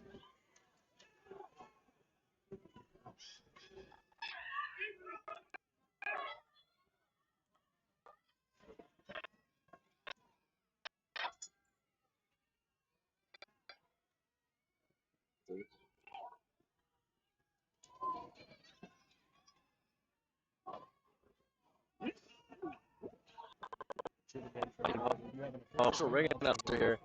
Uh-oh. And decisions from all three rings. So we have to be a patient. little All until we right, get all right. our decision to ring No number 3. problem, no problem. I mean, honestly, this is a good time. What do you think? Who do you think is coming away with the win here? I think both ladies put on. I think shooting started to come alive there in that second, or in that third. But Steen did a job implementing volume. We'll see. Let's see, let's see.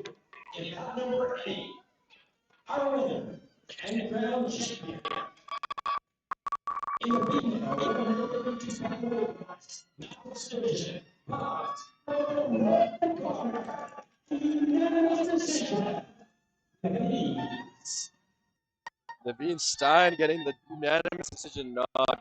Surely the volume was early. Great fight here. Definitely. Great Everybody, fight don't go here. anywhere just yet. We'll be right back after a short break.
Welcome back to the 26th USIBA National Championships. I'm Hidalgo again. I'm joined by a very special guest, Antonio Zepeda, former UNLV tight end, Yes, sir. turned professional boxer. How are we doing?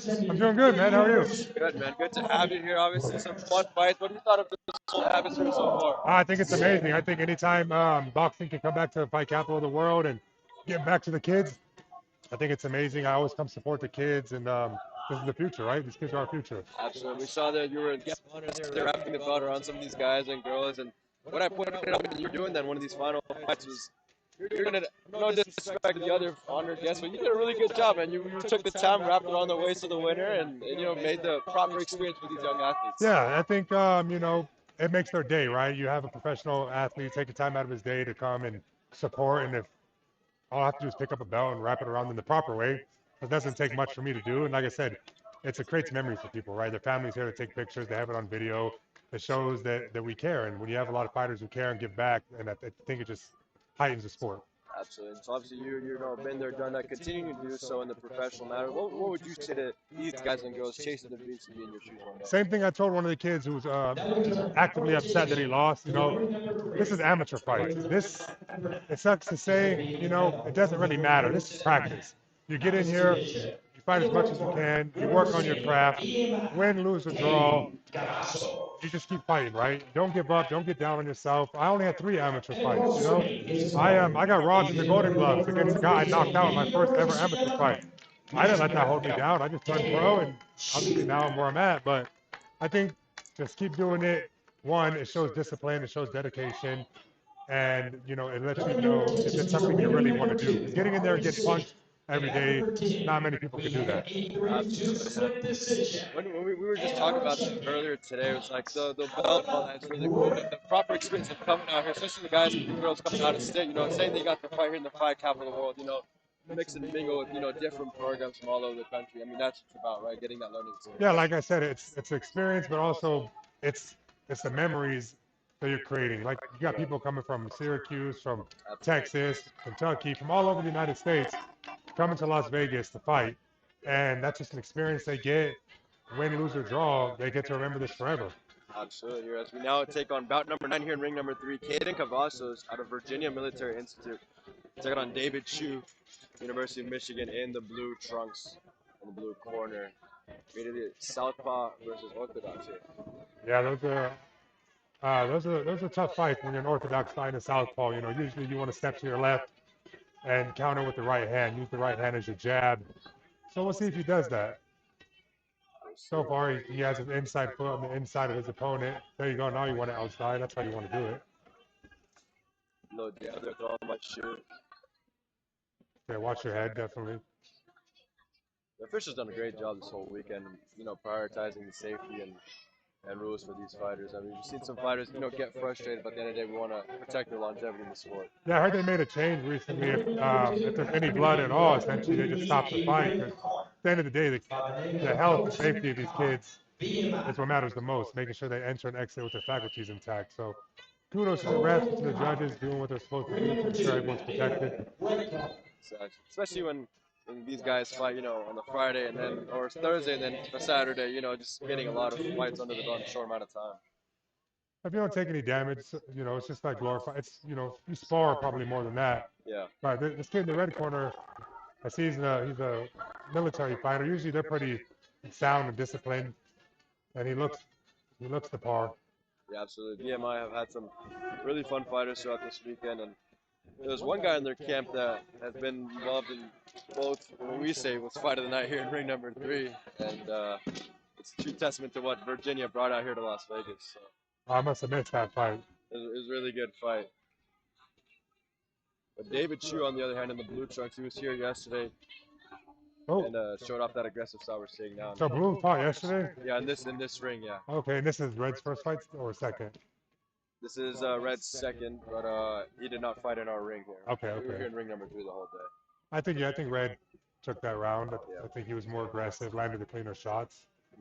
The blue corner can just use that outside leverage and step outside and keep his lead foot on the outside of the southpaw's foot. He can land that right hand and follow with the left hook. We'll see if his trainer tells him the same thing. Absolutely, see. You've had fights so far with what you've watched today? You know, I've only watched. I watched a fight over here in the ring too. It seemed like it lasted so long. I must have just missed the break every time I turned around. But Yeah. I don't know where the kid was from, but he was moving well, using his jab, throwing his right hand, and he won unanimously. That was pretty good to see.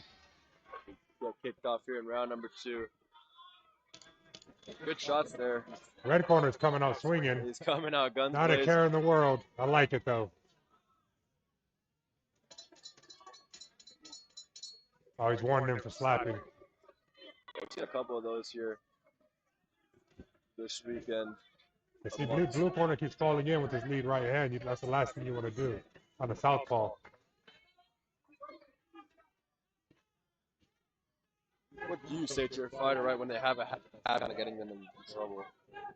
Yeah, see, if you notice, every time he throws his right hand, his left foot, his lead foot is on the inside Yes. of his opponent's lead foot. But if he just makes a small adjustment and steps out when he throws that right hand, he'll find an easier time landing it. Just like that. Good pop here in Las Vegas for David Shu out of Michigan. Yeah, it's quite the crowd, huh? Quite the fan base. Love to see that, though. And now the VMI fans counter with their own chants.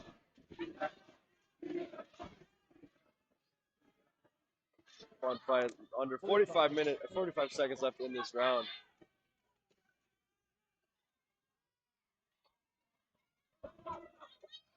Good job there from Shu. Yeah, he keeps falling in. That's why he keeps getting caught and tied up. He'd stay on the outside and utilize that right hand, use it as his jab, and he'll be just fine. Well, those go in the ring, right? How difficult is it to, make an adjustment inside, maybe with a habit that, like you just mentioned, is getting him in trouble? How hard is it to, adjust from that? I think it depends on your experience level. So obviously all these kids, I keep saying kids, but I'm sure they're 19, 20 years old, but they're amateurs, right? So they probably don't have as much experience. But when you're pro, for the most part, you pretty much see every style, and you can have people replicate it in sparring. So just depending on your level, if you're novice, green, amateur, pro. For me, when I first started, my first fight amateur was against a southpaw, and I had never seen a southpaw until literally that day. And he came out, and I was like, "What the hell? Oh heck, excuse my language." And my trainer, same thing I'm saying now. He said, "Just step over to the left and shoot that right hand." And sure enough, I just took a small step to the left as I threw my right, and I landed and knocked. He was out cold, like folded, like a lawn chair. And that's when I learned. All right, when you fight a southpaw, it's completely different. Everything that you normally know is pretty much out the window. Yeah, that's crazy story. It's always difficult fighting a southpaw, I imagine. But yeah, everything's different. Yeah, it's not so unconventional there. As we approach the third and final round between Caden Kavassos, David Shu. Amateur judging is different. Oh, that's a push. Oh, he knocked that down. Oh, terrible. I was gonna say I had it 1-1, but I'm judging you as a pro. Yeah. But amateur, I think Red's got it. And he calls a count for that. It was a left hook, I believe, yeah? That put him down. Oh, Red is coming out, guns blazing. Red smells the blood in the water here. I think Blue's at the end of his wits.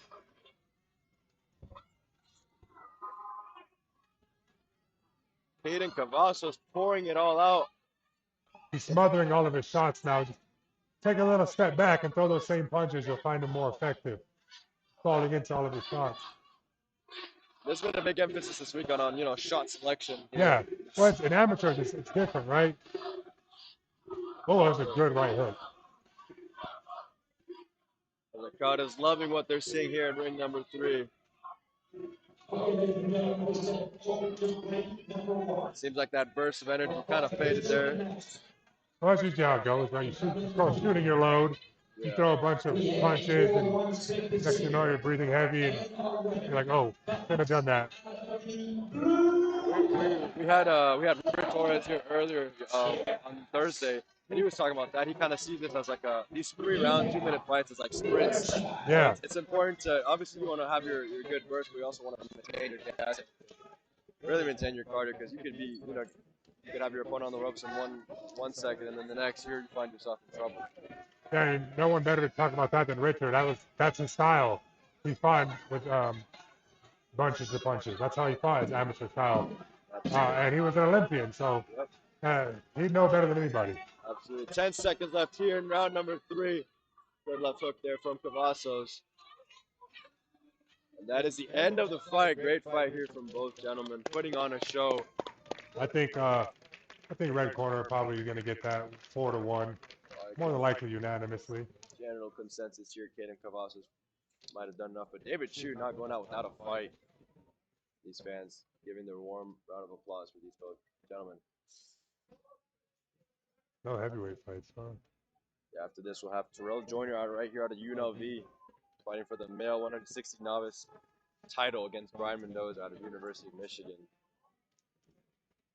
Should be a opponent. Terrell Joyner, actually the vice president of UNLV boxing. Oh, is he? Yeah, puts in a lot of blood, sweat, and tears for the program. So good for him.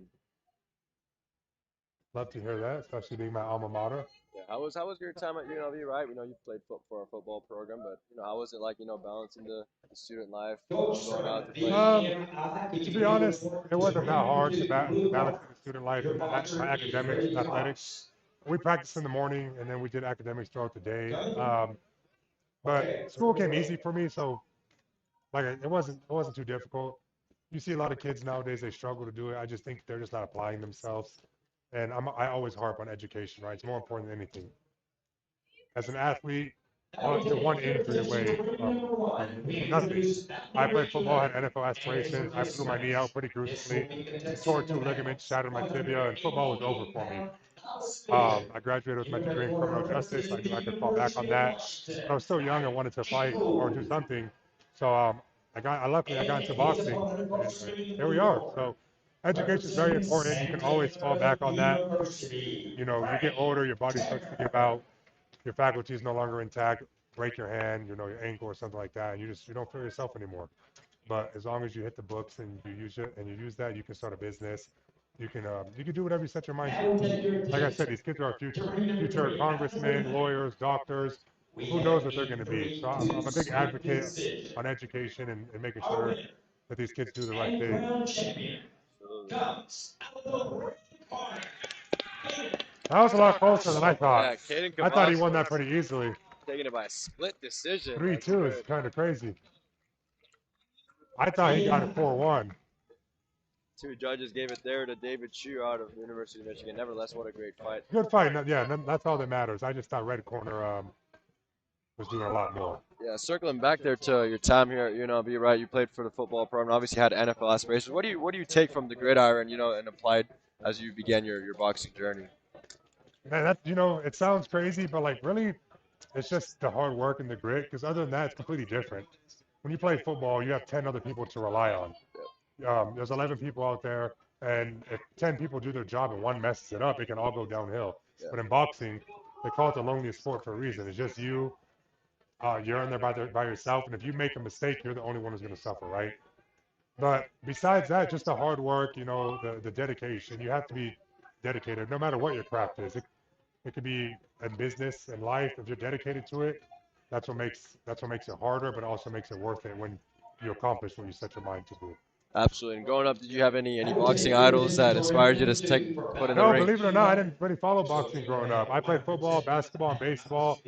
And I only got into boxing because my wife's dad is good friends with Floyd, and I told him I wanted to do something fight related, maybe MMA, and he introduced me to Floyd, and Floyd dragged me into boxing, and yeah, here we are now.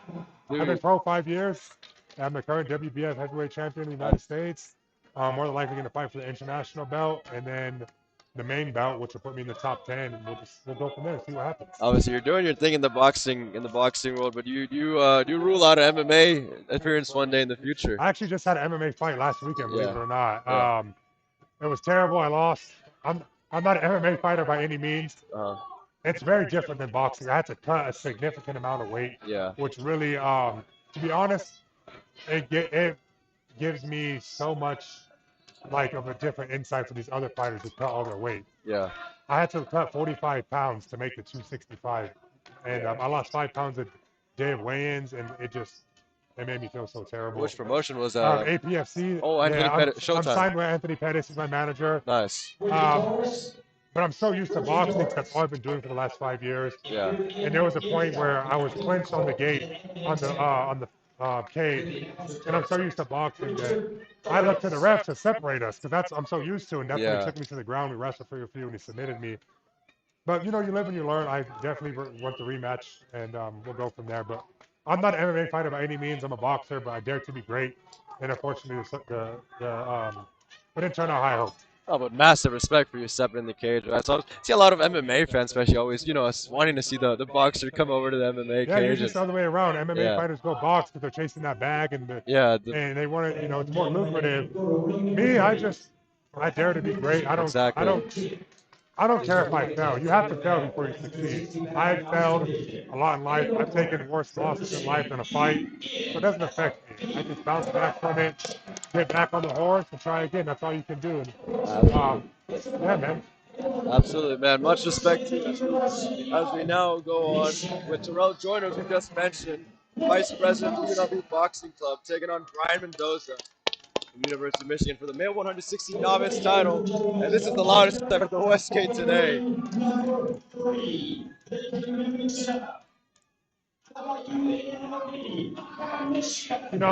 I'm biased. Kids fighting at a UNLV in my alma mater, but I'll commentate, without any bias. Here we go. Terrell Joyner, Brian Mendoza. The fans know they've got to fight. Energy during those intros was wild. Yeah, that was good. Blue corner came out throwing jabs to the body. All right, red corner's throwing a little bit wild.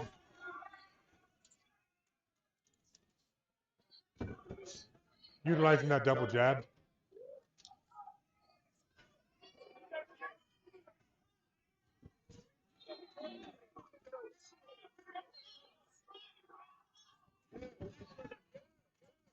He's utilizing that jab very well. What's his name? Terrell in the red corner. Yeah.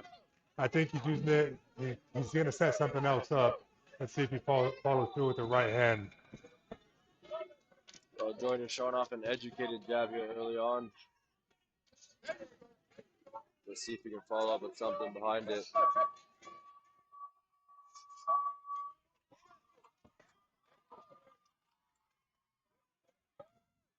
Much more technical fight this time around. Yeah, Terrell's definitely, so far, a lot of the fighters I've seen, he's a lot more technical. Like you said, he puts in the hard work. So he obviously is dedicated to his craft, and you can see it. He has a really good jab. He does drop his hands a little bit. Now you see him switching southpaw. See how he utilizes that. Yeah, I'd go back orthodox if I was him. Seems to have opened up a little the nose of Mendoza here. There's that jab, man. That jab is landing at will. Oh, beautiful right hand over the top. He can win this fight just with his jab. If he uses jab for 3 rounds straight, he'd win unanimously. So anything else he throws is just icing on top of the cake. And it's got to be frustrating going against a guy who just throws a jab at you in the way. Terrell Joyner's throwing it right now. I mean, it is. It's on your corner, right, and on yourself to make adjustments. So how do you acclimate to that? How do you adjust to it? You got to move your head, get off the center line. You can't just stay right in front of him as he keeps throwing his jab. You got to get off, move your head, and step over. Absolutely. The ring announcer getting the UNLV crowd hype here at the Westgate.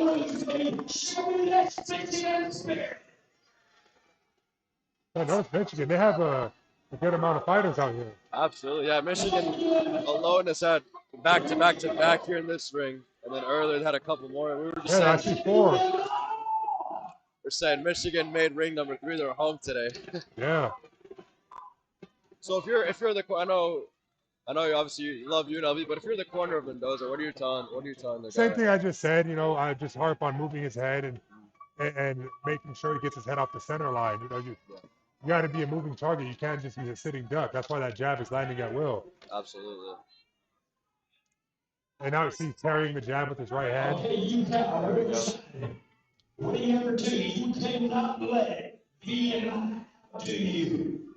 Got hit with the triple jab. Easy.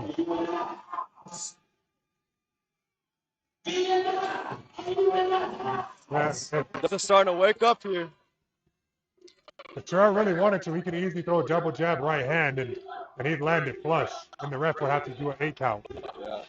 Look at that. Straight left right down the pipe. Like you said earlier, Terrell switching stances here. Makes it much harder when you go against the guy that can do it in stances.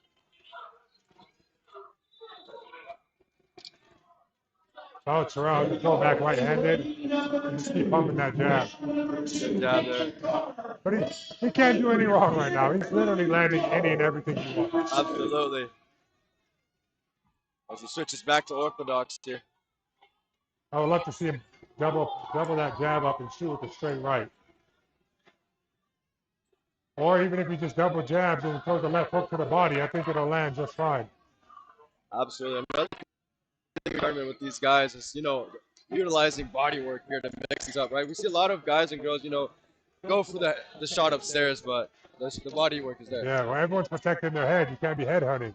Yeah. I said if he double jab slips to his left and throws the left hook to the body, he's already leaking from his nose, so breathing is already going to be hard. Absolutely. Mendoza still in this fight though, trying to physically trying to create something of his own here. But this is what I like to see, man. The kid has heart. He's leaking from his nose. He's clearly getting outclassed, but he's not giving up, and that's what matters. Absolutely. That's what matters more than anything. Nothing but warriors here. Great second round there for Terrell. Enter the third and final round. Terrell Joyner seemingly a step ahead here. This is going to be unanimous. Number 11, we have a unanimous decision. So if you're the Joyner camp, like you just get behind that double jab, right? And maybe add a left hook in there as well to the body. The jab sets everything up. Your jab is what is your money maker. You're landing your jab, just a regular jab at will. So now he knows for 2 rounds he's getting peppered with the jab. Now you can start mixing it up. Shoot the jab, double jab, or you can jab left hook to up top, jab slip left hook to the body. He can honestly do whatever he wants, but the opponent's probably telling him to stop. Well, don't fix it. Keep doing what you're doing. Win this fight. And on to the next one.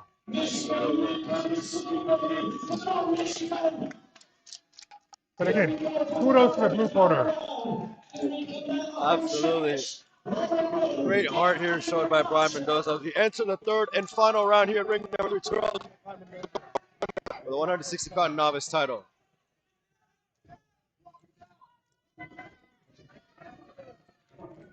There we go, a little double jab action there.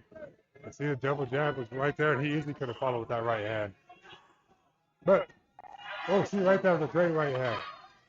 Blue corner's kind of throwing slapping over shots. I'm surprised the ref's not saying anything, but... Is that a one for broke here type of Yeah, but when you throw it, you got to turn it over. He's kind of just hitting him with the front side of his fist. Yeah. Here we go. 4 hours in ring number 2. Number 11. We do have some faint action there from Terrell Joyner. But who gets a decision? Our champion. The corner asking for that double jab. Oh, there you go. Gets Mendoza. Oh, yeah. He has him hurt. Don't smother your son. Mendoza's hurt, and that is a standing count. Terrell Joyner is hyped. UNLV is hyped. Hey, Terrell, go to that body. Go to that body. UNLV corner telling him to calm down. Easy to get riled up in moments like that. Oh, yeah, of course. You see someone hurt, it's like tunnel vision. It takes a lot to stay cool, calm, and collected. Because you can overshoot your load and get caught with something yourself. Or shoot your load and get tired. So you just never know what's going to happen. Absolutely. But he kept his composure. He didn't throw anything crazy to leave himself susceptible to being countered. 10 seconds left here. Third and final round. Good jab there from Joyner, and that is the end of the fight. Look, confusion. Okay, that was more than 3 minutes. We're about to let them go for another minute, but what a fight there from That was a Terrell great Joyner. fight. Absolute warrior spirit from Brian Mendoza. No, for sure. The kid's leaking from his nose in every which direction, but he never gave up. Kept throwing punches until the very end. You got to give credit when credit's due. Love the sportsmanship here from UNLV and Michigan. Both coaches know their fighters put on a solid showing here at the Westgate Casino in Las Vegas. No, he has a body too, you know that, right? As anticipated, telling Coach Krucko some advice for their fighter. It's a good performance here from Terrell Joyner. Absolute heart from Brian Mendoza. We now await the official decision from our ringside officials. And these are that both men walk away better after. Yeah. Listen, every day is an opportunity to get better or worse, right? You never stay the same. So, like I said, win, lose, or draw, you can go back, rewatch it, see where you messed up at, see where you can work on, and then you're like, okay, like for instance, this fight, you can realize, okay, this jab was catching me at will. I need to work on head movement. Then you get on the slip bag and you work head movement. When you spar, you work on slipping punches and not getting caught with the same punch over and over. So even though he lost, it's a learning experience. And if he can get back and if he's dedicated, which, he came all the way out here, I assume he's dedicated, he can watch it and learn from that. And next time he fights, he can realize, okay, I just got to get off the center. It's a very, very, very minor fatigue. Absolutely. Couldn't agree with you more there. Big deal. Let's see how. Mr. Andrew, the beast, the B. I'm sorry, Andrew. He just came in. Yeah, he said the wrong name. J.E. Maderos. And our champion. Unanimous. And we number 3, number 10. Unanimous decision. Andrew Savini is someone I trained with. We're both out of the Mayweather gym. He's the current WBC African heavyweight champion. Yeah, he's a beast. They just said his name wrong. They call him another fighter, but it's all good. Lots of good guests here with these young athletes, but great performance from Terrell Joyner. Takes home. Amazing. Fight of the night, in my opinion. Yeah, he didn't even have to do anything. Unanimous decision, and you said it as a fight started. You know that jabs are all day long, and he capitalized. See what they're talking about. Get out the ring! Here from Antonio Cepeda. Terrell Joyner, the 160-pound novice champion here at the Westgate Casino in Las Vegas, as he gets photos with his coaching staff. Was that the last? No, there's still 2 more fights, right? Or 3? Yeah, we've got a couple more championship bouts. I mean, don't know if you guys know where to be, but if you find your way. Yeah, I'm actually going to the fights. My friend's going to fighting. Fedora, Keith Thurman? Yeah, I think Fedora's going to stop him in 5 rounds. Fedora is my height, and he's half my weight. I don't even know how that makes sense, but he's too long. Yeah. And Thurman is, he's nothing against him. He's a former shell of himself. Yeah, 37 years old. And how do you adapt to someone that tall at that weight, Absolutely. So I think Fedora's going to make easy work of it, but my friend Cesar Navarro's fighting heavyweight. That's going to be a good fight, and Kevin Newman as well. So I'm going to go tune into those. Awesome. Support them and wish them the best. They had Richard Torres. Unfortunate that the Frank Sanchez fight with Torres fell through. Yeah, I think that would have been. I think it would have been a better fight than people think. People, Sanchez is older, Torres is younger, and he's a lot more active. But Sanchez is he's not a bum. Yeah. Excuse me. But I think it would have been a lot better fight than people think. I do give the edge to Torres though because he is younger, faster. But it just depends what Sanchez would have showed up. If it would have been Sanchez who fought FA, then who knows? But if it would have been that would have been a solid fight for him. But if it would have been the Sanchez who showed up and fought, who was his last fight he lost to? I don't even remember, but he didn't even throw any punches. No, Caballero. He fought Caballero and got stopped via body shot. So Cabello, solid opponent though. Caballero, I think, is the dark horse in the heavyweight division. He's been He calling doesn't for get a the credit shot. he deserves, man. He should be fighting Usyk. I was about to ask you that. So obviously Usyk fighting Rico Verhoeven. I think Usyk will beat him. I think Caballero beats Usyk. Usyk has shown time and time again he doesn't like to get hit in the body. Caballero is an elite body puncher. His last 3 fights, he stopped all 3 of his opponents with body shots. Frank Sanchez body shots, Zhao Zhang body shots, and Makhmudev with body shots. 3 elite heavyweights that are considered elite heavyweights all stopped with body shots. You don't think he'd do the same to Usyk? Who knows? Hopefully that he gets a chance to showcase his skill and get the payday he so rightfully deserves. But at the end of the day, boxing is political, so we'll see what happens. Unfortunately, it is. So Cabello is probably like for you, it's like the right waiting to happen. Yeah, hopefully I get that shot. We'll see. I'm only 30, so I'm in the early stages of my prime. We'll see what comes the next 3 to 5 years, but whatever happens, I'll be ready. Obviously, we're gonna have a 132-pound bout between Felipe Oni out of the University of Florida, Getters in the house, taking on Matthew Ramos out of Cal State Northridge. It's always fun to see these guys in those smaller weight classes, a little more. Yeah, usually in the smaller weight classes, they throw a lot more punches, but so far, I think the last fight there was more punches, and he was a 60 pounder. Yeah. Well, sometimes it takes time to settle in. Absolutely, feel each other out there. And you gotta, when you get in the ring, everybody's nervous. They have butterflies. So it might take a while to get that out of your system. Absolutely.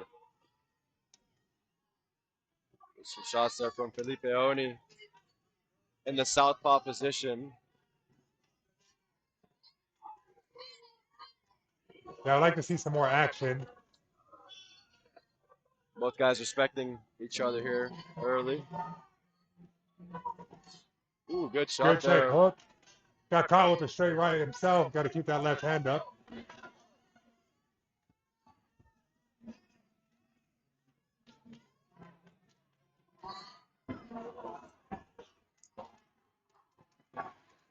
Good turnout by blue corner. Yes.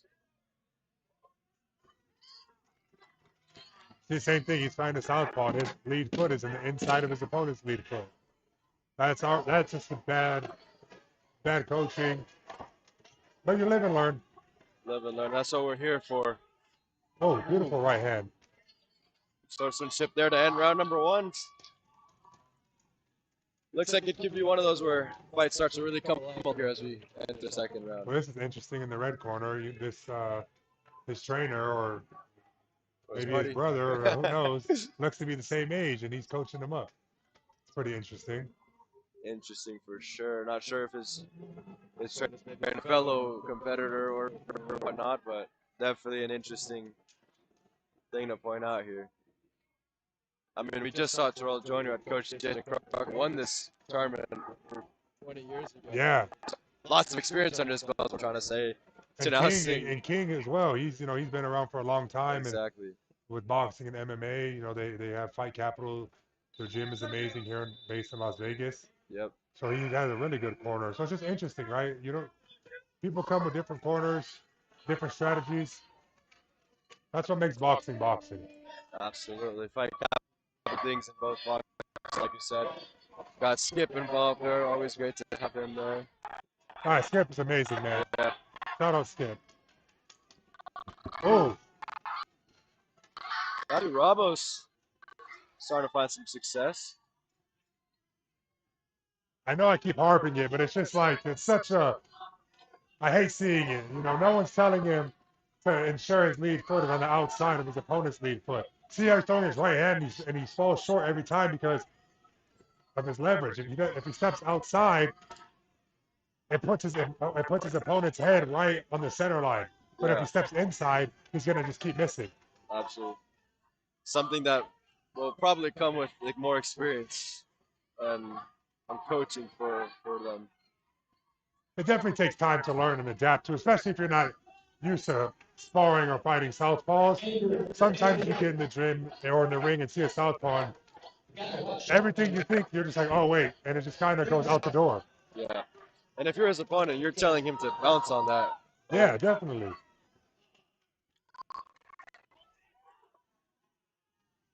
Just under 45 seconds left in round number 2. Matthew Ramos in the black trunks taking on Felipe Odie in the red, representing Florida Gators. These are being presenting the championship bout in ring number 1.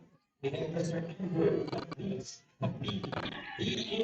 a professional boxer with a record of 20 wins, 2 against 2 losses, 16 of those wins.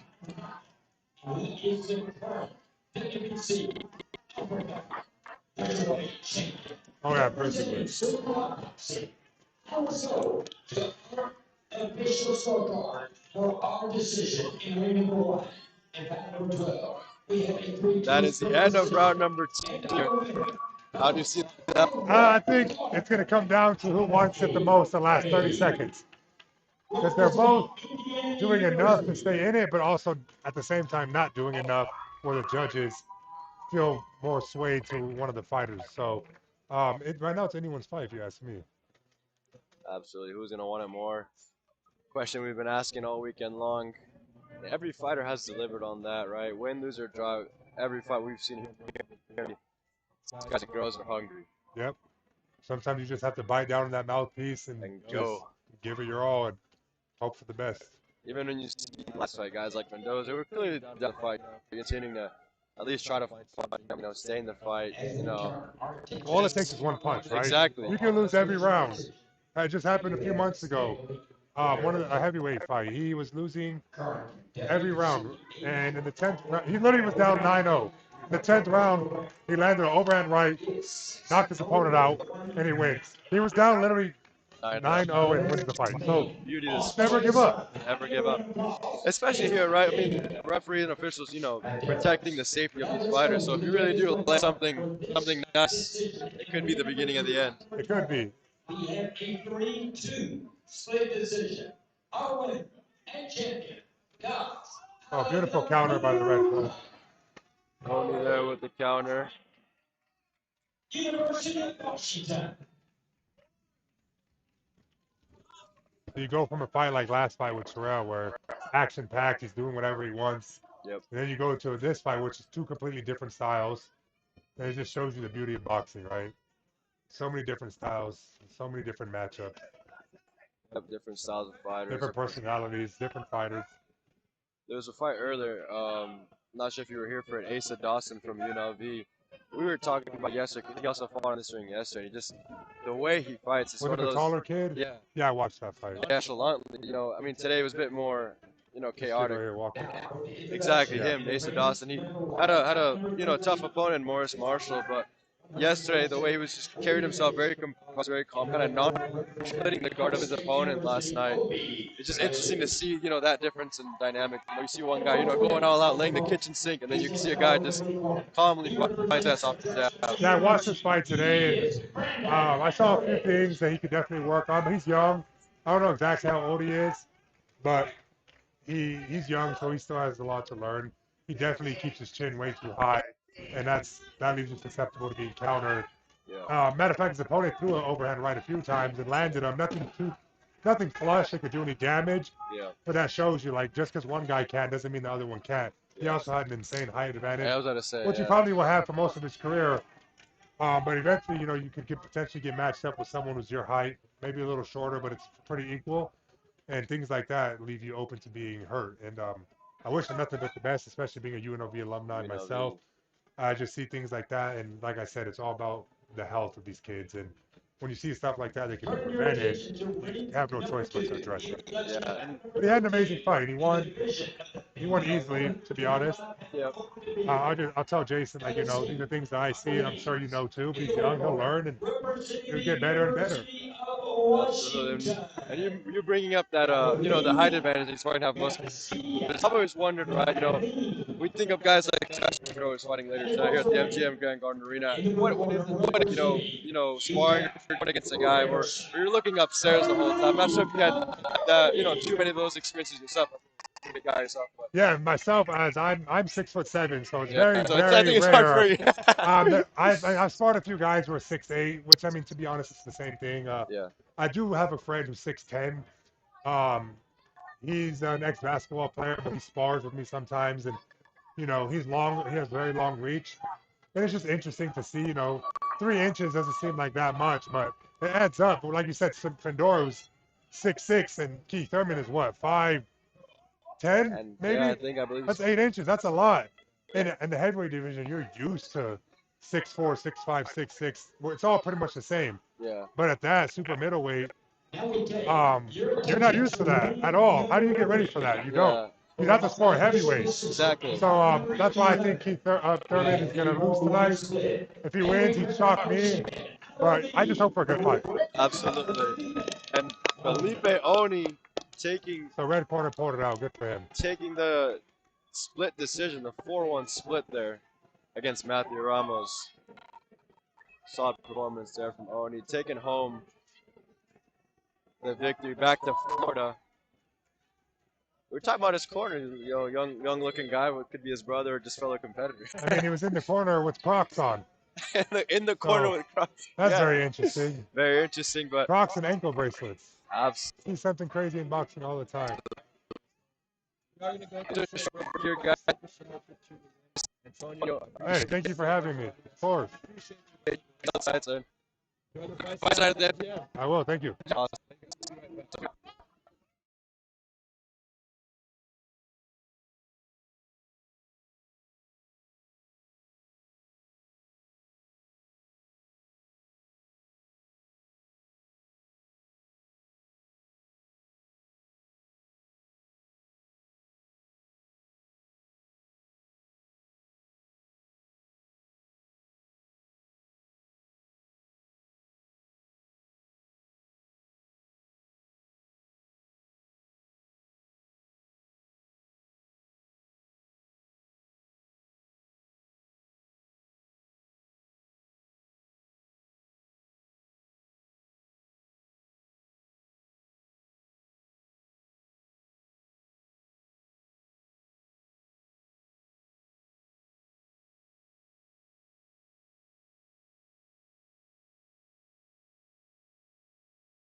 Welcome back to the 2026 US IBA National Championships. Now joined by Kavassos once again. And here we have the final championship bout of ring. We've been looking forward to all day. From USC, taking on Chisholm performance in this very same ring yesterday versus the University of Washington in the male one. What have we got here? Yeah, I mean, we mentioned it in the open, and this is the fight that we kind of waited to see as Chisholm Okafor put on just a stellar performance. But early in this fight, Zhao taking it to him. Spot and for Orthodox for Zhao. Damn, Okafor tough wing in here. Just the reach of Okafor is just, you can see it on display, and he knows how to use it as well. But don't count Zhao out. He's getting inside, and he'll make it greasy and scrappy.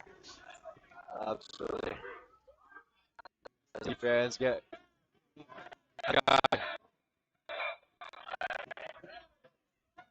And the Washington fans counter with chants of their own. Seen a lot of Michigan tonight, but nice to see the Purple Huskies back in ring number 3 where they made home yesterday. Exactly. I mean, Huskies rolling a pack, and the pack is very much present here today as a nice right from Okafor. Trying to find some success here. Just 1 to the body and then 2 up top. I remind you, this is an open division bout, meaning these are 3 rounds, 3 minutes each compared to 2 minutes. So 3 rounds, 3 minutes each if needed. And Okafor just looks so calm, cool, and collected in that ring. He knows exactly what he wants to do. And then Zhao kind of guessing a little bit, but at the same time, he's landed a couple strikes.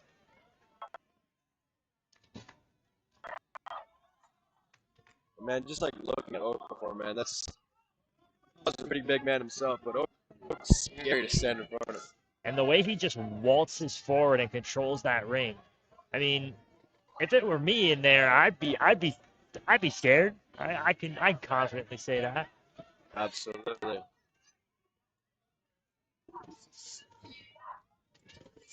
Good exchanges there from both men. Good left there from Okafor. Just under 40 seconds left in this round.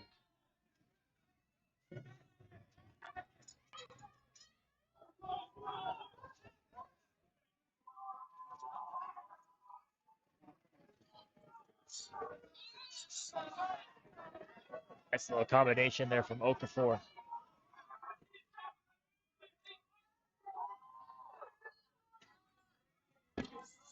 Stiff right hand from Zhao, but Okafor just comes back and answers with a flurry of punches. Great head movement there from Okafor.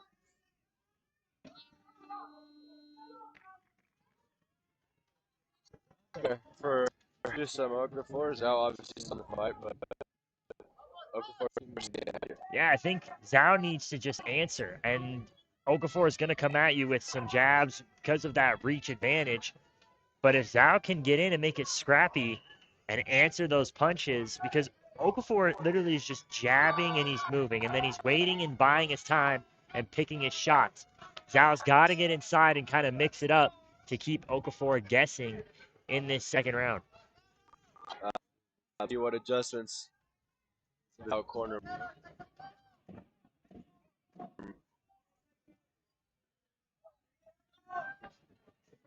Good to have some fun names here in attendance. Have been with us here these past couple hours. Zepeda.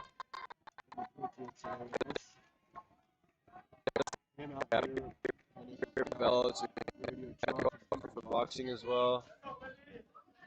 Just a fun night of here once again here at the Westgate as we can start off with round number 2. Really good atmosphere.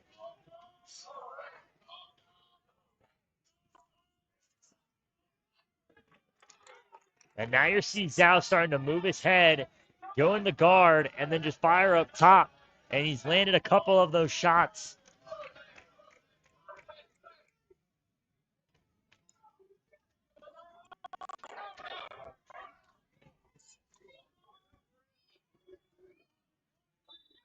The Zhao corner asking for a 1-3-2 combination. Ooh, good right there from Okafor. Seemingly puts Zhao off balance as Okafor starting to tee off and he gets a standing count. There's the flurry of punches I was talking about. Zhao's got to answer that. He cannot just let Okafor walk forward and kind of just punish him. Okafor now gets his first count of the fight. Reminder, 3 counts in round 4 overall as well. It's just shocking to me how comfortable Okafor looks in there. I mean, just firing his jab, even when he walked back during the count, kind of just floated on his feet a little bit. Zhao's got to take that confidence and instill it in himself.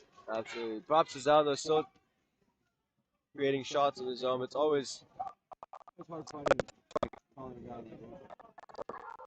I mean, just the reach advantage. Absolutely. There are Nice good little shots 1-2. there from Okafor. Starting to find much more success in round number 2. Nice little bob and weave there from Zhao, though. Got to see more of that as this round has just over a minute left. Good left hand. Good Zhao finds a combination. nice right shot. Now you're starting to see the answers. As Okafor responds with a flurry of his own.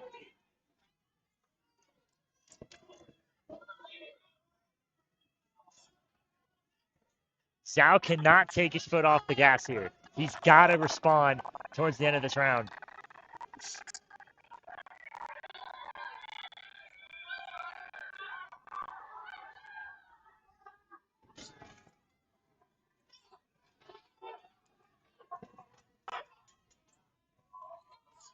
Ooh, good trade shots there from both guys. 20 seconds left in this round.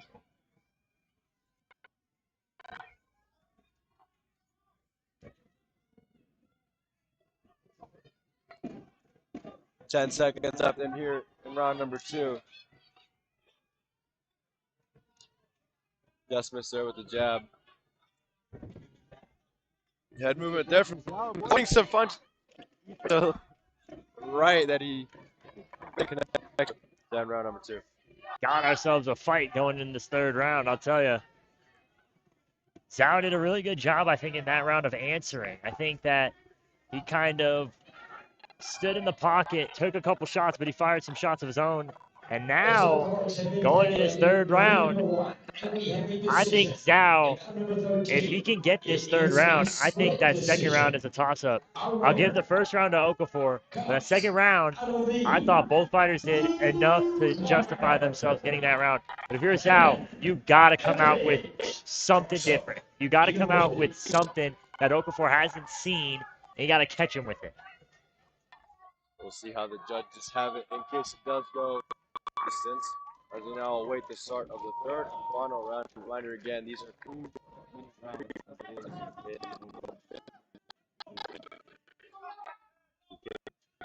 final round. Number 3. And what a fight to end the championship fights here on ring number 3. Good combination there from Okafor. In those right pink Stiff right hand.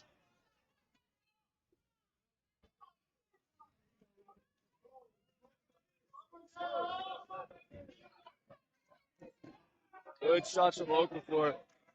Zhao left one of his own. Nice left hand there by Okafor. Okafor starting to find success here. He splits the guard of Zhao.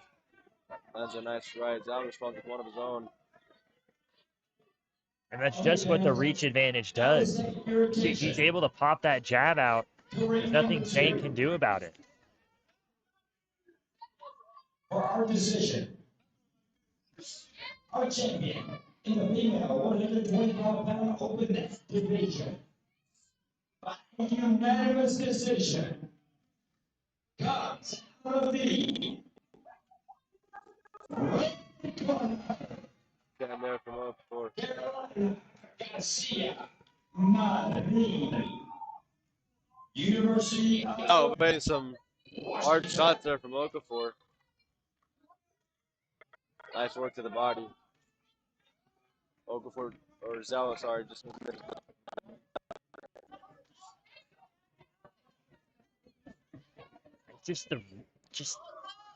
We talked about it, the reach of Okafor, and he knows how to use it.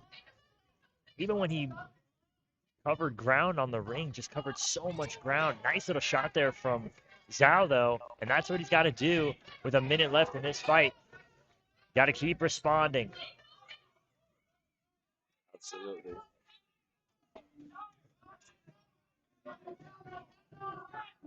Second in this fight. Good left hand from Okafor.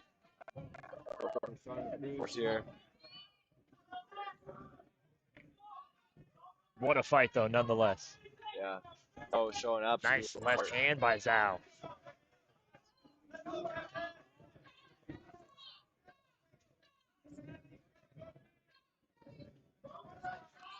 Good combination.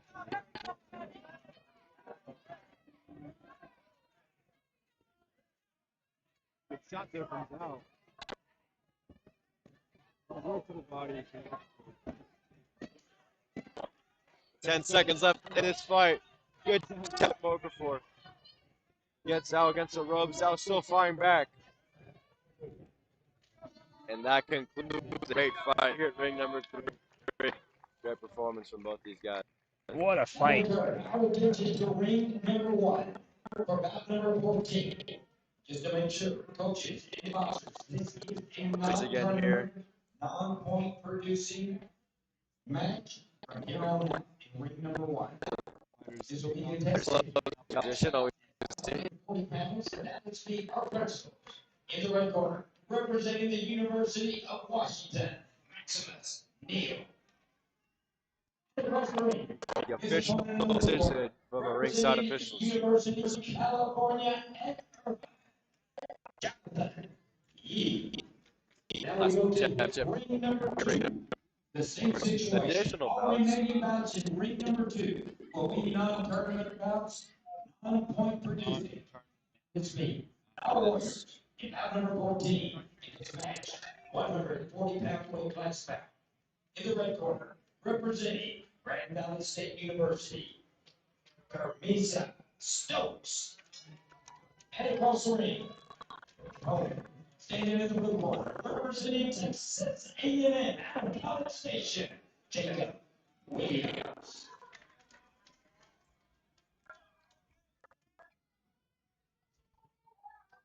Now we turn our attention to ring number 3. For our official decision, we have a unanimous decision. Number 12, our champion, comes out of the blue corner.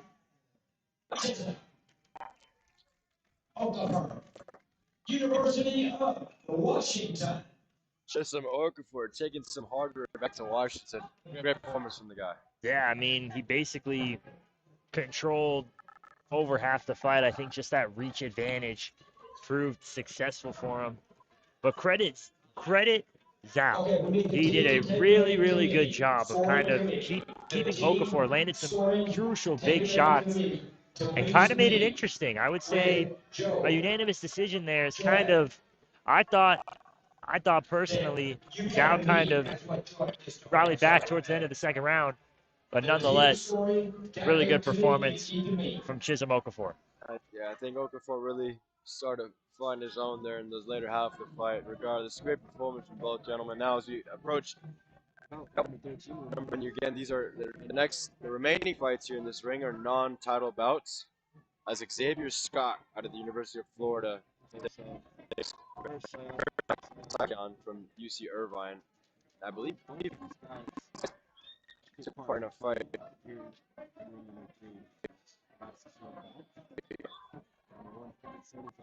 Division. Again, a non-tournament bout. It's great experience for both of these guys, right? It's want the victories with the and whatnot, but the biggest thing here is for all these guys to get the experience of getting this weekend.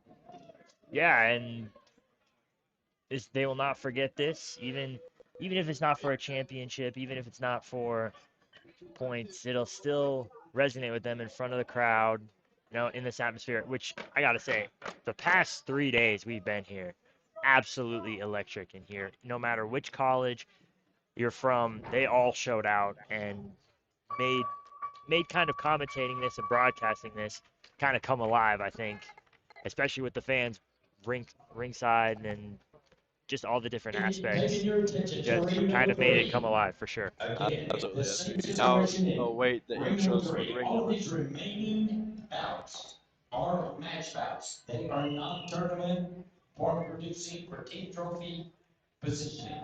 Now at bout number 13, ring number 3.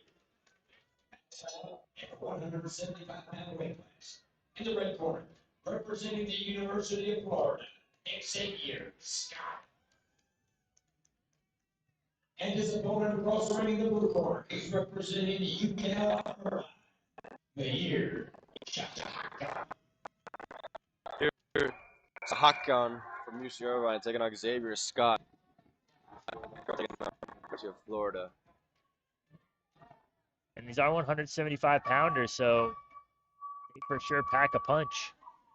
More Gators presence here in ring number 3. We had Felipe Oni take home the 132-pound novice title here. Just 2 fights ago. Got to see the Gators back for number 3. Gotta support your teammates. Here we go. 3 rounds, 2 minutes as we go back to these tournament bouts.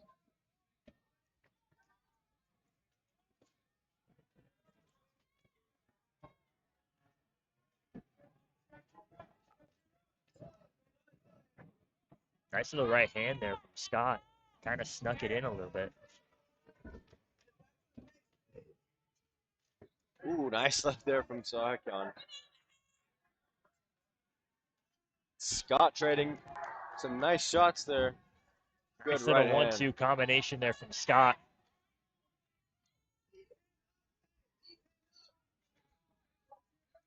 Florida corner Thunder got to keep their lead hand up.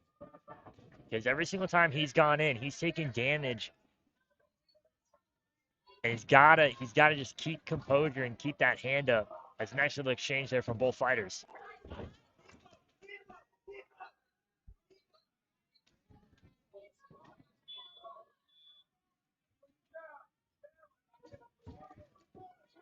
Good jab there from Sahakan. Followed nice. Oh, Nice left hand again. lethal left hook there from Sahakan. Again with the left hand. Finding That's success Hakan. here with his left, for sure. Yeah, I think he's tagged him a couple times, and Scott really hasn't had an answer for it so far.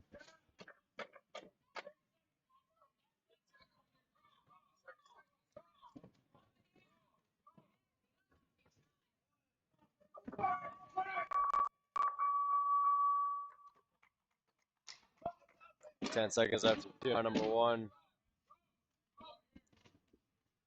Good double jab there from Xavier Scott.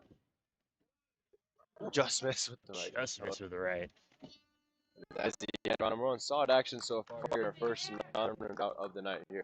Yeah, for sure. And I think if you're Scott, you have to watch Sahakan's left hand. He's landed that about 3 or 4 times in that first round, and it's been working wonders. But Scott kind of light on his feet as well.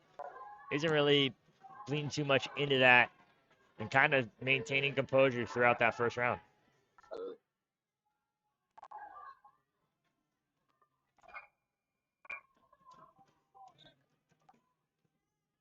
And just taking a look at the 2 fights we have remaining, the Gators have 1 representative fighter from both. Absolutely. We saw a lot of Michigan games earlier today here in this ring. Starting to shift it down to Florida. And then Washington's just always been represented. And Washington yesterday was crazy. And Georgia Tech the first step. Yep. So Ring 3 has had of colleges out here. Nice little jab there from Scott. Good combo there from Sahakan. And you hear the Florida corner saying ease off the center line. Scott's just kind of keeping his head centered. And he's got to start to bob and weave, or else that left hand for Sahakan and the combination there will always be open. But nice little overhand there from Scott. Xavier Scott trying to tee off here.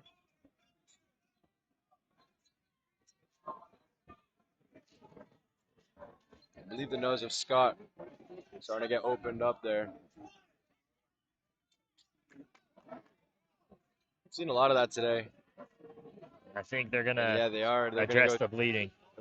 get the ringside doctor involved here to minimize the bleeding here. I think you have to at that point. If it's all over your nose and your mouth. Yeah, we saw earlier, Landon Maatman against Landon Smithart. The Battle of the Landons, that was a bloody war. That was a fight right there. Had the ringside doctor involved with both guys. Making sure they're all right. What a great fight that was. Fight of the night so far, in my opinion, here in ring number 3. I would second that as well. Ooh, Xavier's pressing his headgear. The white headgear, subject to seeing the blood around it. Yeah, white is not the best for boxing. Just because of the blood that could. In terms of the visuals, but at the end of the day, as long as it protects you. Yeah, there you go.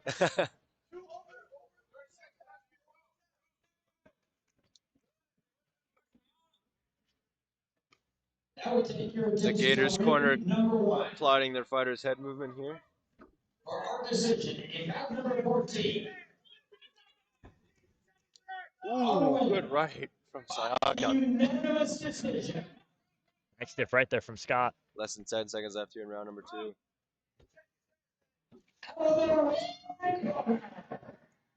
That is the end of the round. Davis on Mihir Sahakan. I thought Scott rallied back relatively well in that round. I think he knows that the left hand is going to be there for Sahakan. And he kind of diminished and relatively kind of stopped it and kind of fired back in that second round.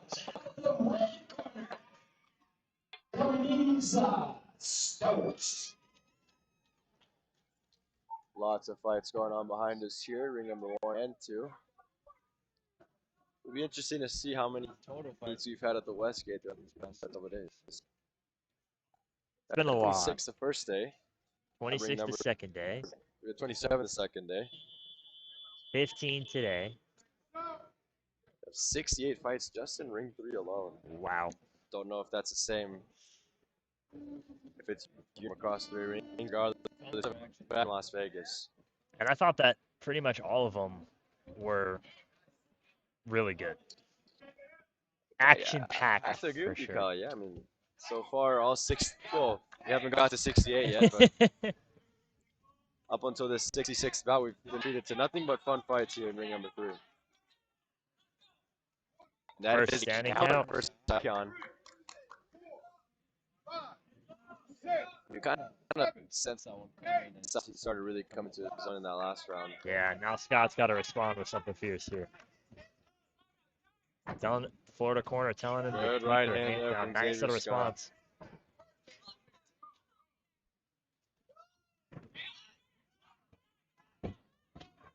The trading here in front of the broadcast booth. Number 15. This will be contested as a match bout, non-tournament. It's right hand for Scott. In the red corner. Scott corner really trying to get fighter foot there.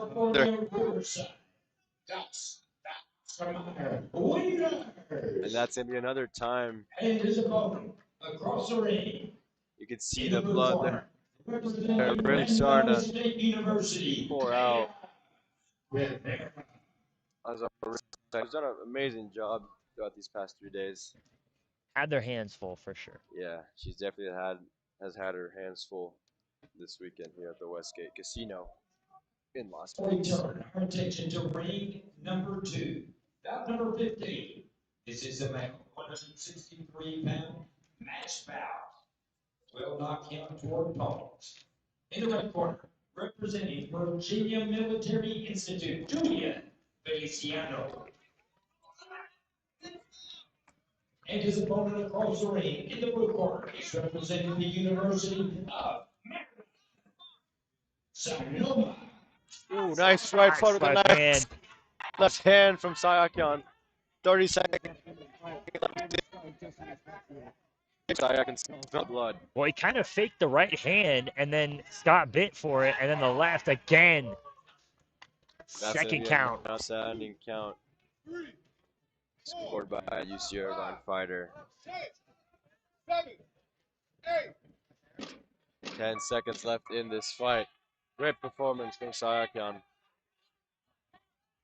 Goodness gracious, Sahakan. David Scott not scared of good. Wow. Great sports, great learning experience for both gentlemen. What a fight. What a fun fight there to kick off the non-tournament portion of today. Very short, just 3 fights, but nevertheless, we love any boxing we can get. So you now await the official decision from our ringside officials.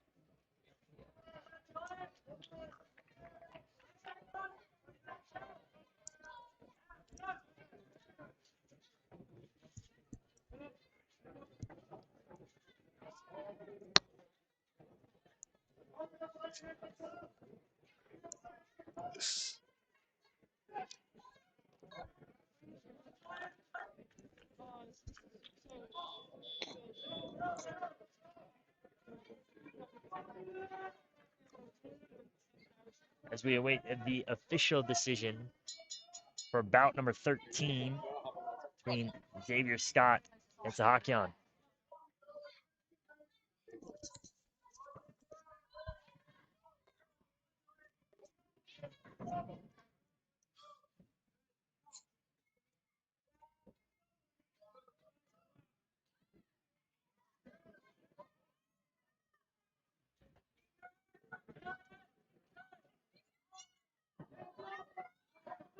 we have the decision in ring number 3, number 13.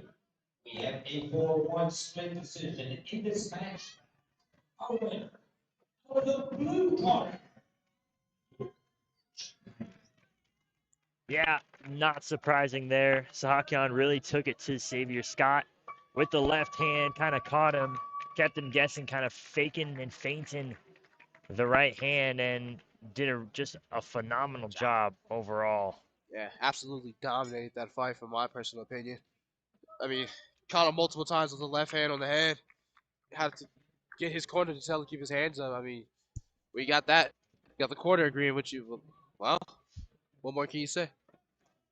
Yeah, next up, University of Florida once again represented here in ring number 3 as Aiden Blackwood taking on Eduardo Hidalgo from UC Riverside. And again, these are just match bouts. They do not count towards the championship. But nonetheless, still really good performances from both fighters in that first match bout. Of course, of course. Definitely a high bar. It's already set. Drew blood. Completely dominated with that left hand. Still the same skill level all around from every fighter here at this collegiate level. Can't wait to see what these two fighters bring for the next round. Yeah, and I think we've been mentioning it all broadcast. I think at this level, you know, these are learning experiences. No matter if you win or lose, if you take away from this, you can do it. Like, if you put the time and the work in, you can do it. And I think it's a testament to every fighter in every college that's been here. I think you see the representation from each college. You see how much they love it. You see how much it means to them when they win. And that's just the beautiful sport of boxing and fighting in general. I think that even at the collegiate level, we've seen passion from every fighter that has walked into this ring. And I'm assuming the rest will be no different. Yes, sir. Words to live by. Representing UCal Riverside, Eduardo Flores Hidalgo. And across the ring, his opponent in the blue corner, representing University of Florida, Aiden Blackwood. As we get the official introduction.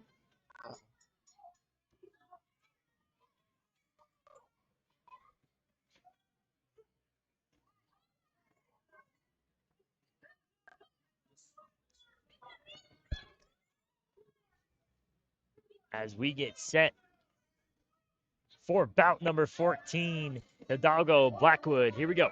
Here we go. Oh, they're coming out hot already. Nice Hidalgo letting go. Heavy left. Double jab there from Hidalgo. Hidalgo. Here we go. Cannot be overzealous, though, if you're either fighter, because we've seen time and time again fighters come out and kind of react fast, and then they lose it during the end of the second and into the third round. So conserve the gas tank, as Harrow's previously mentioned. It is a sprint. Ooh. Both of these guys are quick. Quick, right? Fast twitch. Definitely. Every shot. Every time it's countered. Something cooking up in the tank. Just, you gonna throw that right? I'm gonna go for the left. I'm gonna catch you on something. Hidalgo kind of controlling the ring right there. Got Nice Blackwood little on the 1-2 ropes. there. Good movement though. Nice. Out of the trouble. Got back to the ring. Got back to the center. But Hidalgo just kind of walking down Blackwood towards that center, and now as soon as he throws one punch, Blackwood's got to kind of go back to the ropes and make him uncomfortable. Yeah, I mean, ooh, nice little 1-2 there. 1-2, pushing in on that guard. Hey, ooh. Standing off of the ref. I mean, Hidalgo just walking him down. Brutal. Forces the first count. Absolutely vicious. I mean, it's like, not coming at his height, but it's like a chihuahua just actively going at you. He's caught sit. He's caught his, look at this, caught his guard. Now he's just, I'm gonna punish it whichever way I can. But would not be surprised if he gets a second standing count here. Left, right. Ooh. Woo! Caught him subbing a little bit.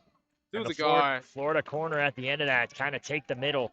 Hidalgo is literally taking that Oh, in all that space, and Blackwood is doing nothing about it. And I don't think he can. and I think if you're Blackwood's corner and University of Florida, you got to tell him to control the ring, because the more that he steps forward, the more that Hidalgo has to kind of retreat and be on the back foot a little bit. But Hidalgo, that entire first round, was the aggressor, Yeah, and Blackwood did not have an answer. Absolutely, just foot on the gas pedal the entire time. Every time, it's just like force Blackwood to just retreat into his shell. It's like, in the sport you can't really do that. You gotta control.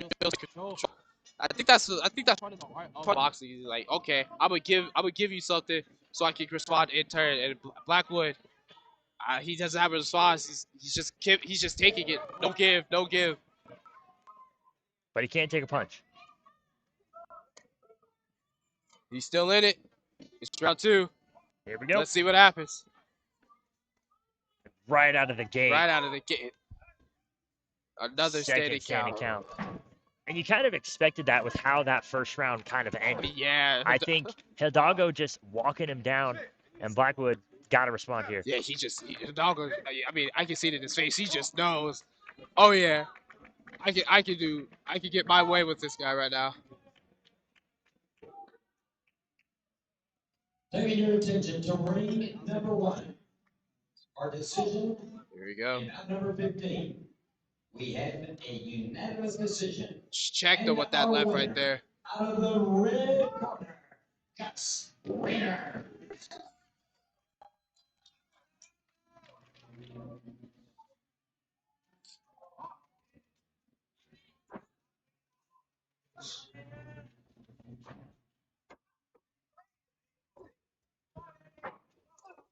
Ooh, Nice left hand nice there from left. Hidalgo.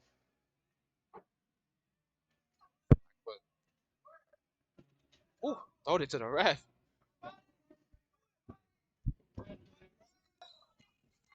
Ooh, Flores. Yep.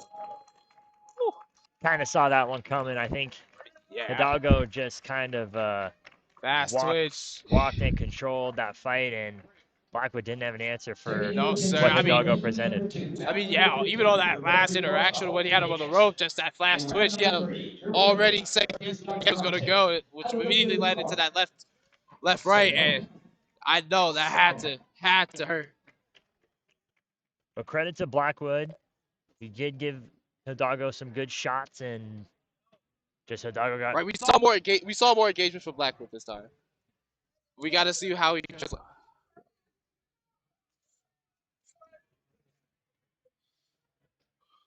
Got to see how that translates to scoreboard. Let's see.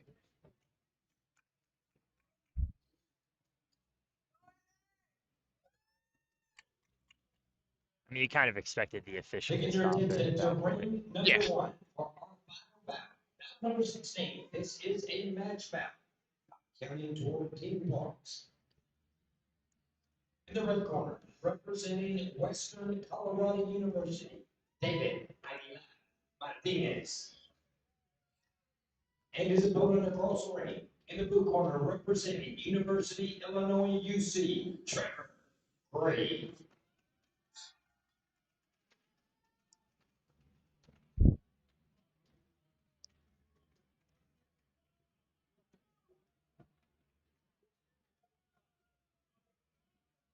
Now we go to ring number 2, the introduction of our final bout. In ring number 2, bout number 16.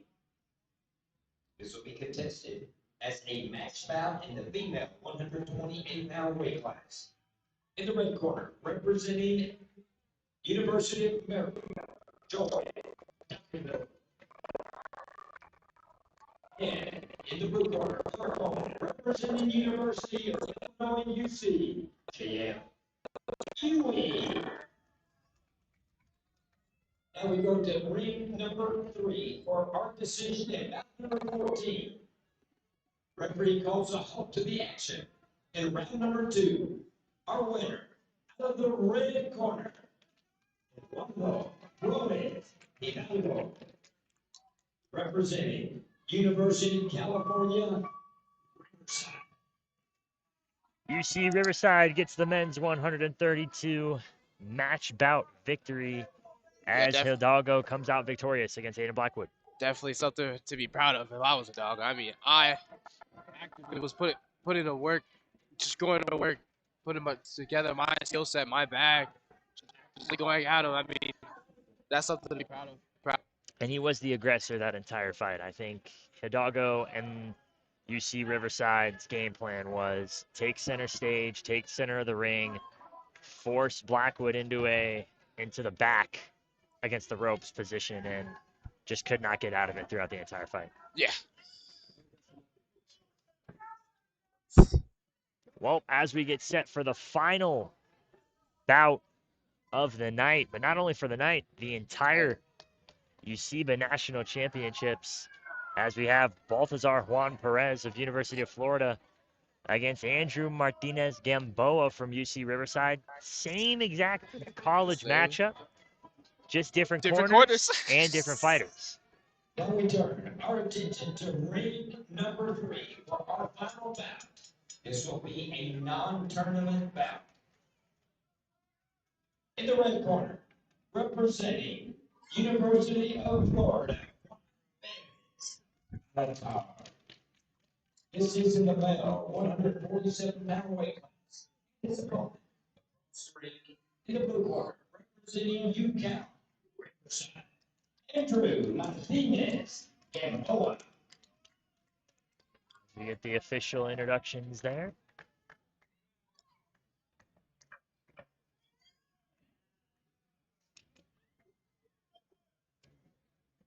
As we get set for the final bout of the Usiba National Championships, final bout of the night, Juan Perez, Martinez Gamboa, here we go.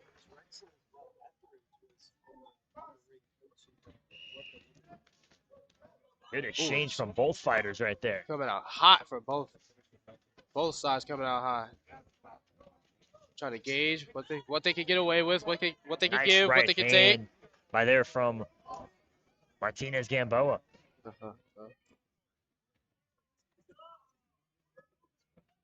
And Juan Perez kind of that high guard. Gamboa kind of just letting it rip. Good left hand there from Gamboa.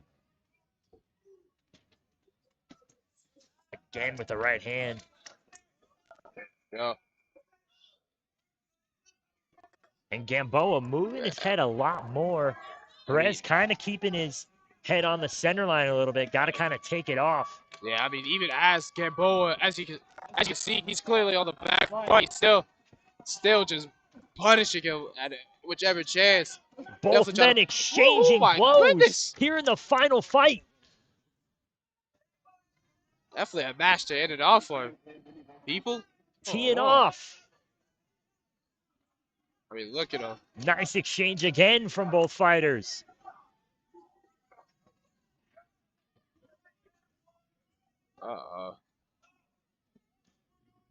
Definitely see a bit of a smile coming out from Gamboa right there. He's feeling confident.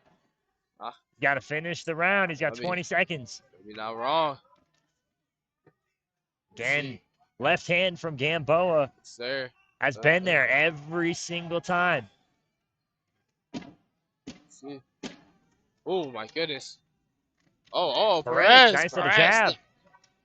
Perez forcing Gamboa to the ropes. Let's see. And that's the end of round 1. I thought that both fighters, again, I thought that was a toss-up round. Really? I thought it was. I would give it to Gamboa. Because even though, yes, he was on the back foot, I mean, he was just actively punishing Perez any chance he got. It's just Perez was definitely overextending a little bit. Gamboa just took advantage of his bags. The left, like I said, that left hand just rung true. And if you're Perez and the Florida corner, you got to tell Perez to go back to the jab. We saw it at the end of that first round. Kind of established a double jab, and it got Gamboa guessing. It was doing him wonders, yes. And I think Gamboa just feed off that left hand, and it continues to land. It continues to be there. Yeah. And Perez just got to keep the high guard just to mitigate the damage that left hand causes. Here we go. Here's round 2. Both fighters, middle stage. And now you're Ooh, seeing nice Perez left for starting to be Perez. the There it aggressor. is. Ooh. Nice left hand there Nice left. again by Gamboa. Huh. Here it is. Ooh.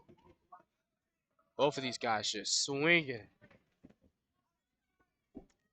Nice right hand by Gamboa. Nice exchange there Here we from go. Perez. Here we go. Perez not going down without a fight. He said, "All right, I'll give you that first round, fine. But this second round, I'm taking this. I'll put it on a show." Good right hand there from Gamboa. Yes, sir. Ducking the left, Perez.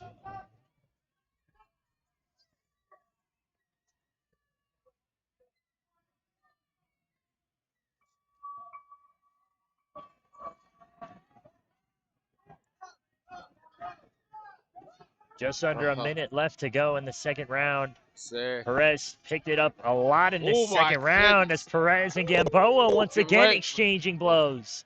Gamboa landed a good left, kept Perez in check for a little bit. Gamboa with a nice straight jab, follows it up by a right hand, and then Right again. to another right. Not only is the left reading, but now the right score is doing some wonders for the guy. And Perez has got to get back to what he did at the beginning of this round. Ooh. Because now you're starting to see Gamboa kind of faint a little bit, open up something. Perez not afraid, though, to make it scrappy, get on the inside. Familiar situation for both of these fighters. Gamboa on the ropes. But hey, it don't matter to him. He likes being on the ropes. Who wants it more? And that will be your round 2, folks. Kyle, who do you got? We got taken, man. I would like to retract my previous statement about the first round being a toss-up. That round was a toss-up, 100%. First round I'd give to Gamboa, but I could easily see that going Perez's way, and this fight being tied 1-1 going into the third round. I mean, back at you. I mean, definitely some of the body shots that Perez started landing definitely make Gamboa rethink his position and strategy about being on the ropes. But Gamboa started digging into his back, started getting to his back and twist. Let that right body shot. Just started doing wonders. Had Perez guessing once again.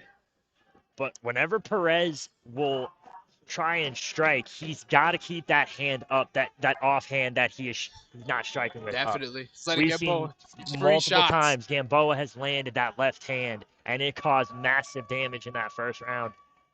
Third and final round of the final fight here inside the Westgate Casino in Las Vegas, Nevada. Let's see who wants it more. Ladies and gentlemen, turning your attention to ring number 1 for our final decision. That is nice exchange from both fighters there. A unanimous decision. Our winner comes out of the ring. Gamboa keeping agile on his feet. Nice stiff jab there from Perez, though.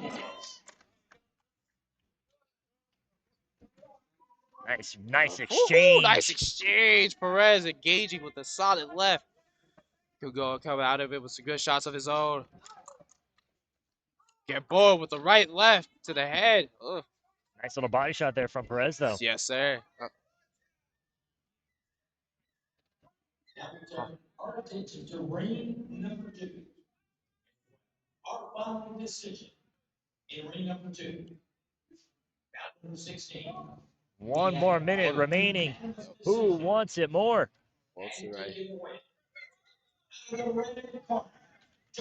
Nice exchange there from Perez. Oh, yeah, they both start to tee off. And throw it. Bringing the heat. Bringing the heat. Perez ain't backing down. Here we go. Nice exchange there from, as he gets the standing count. Gamboa. Oh, mouthpiece on the wayside.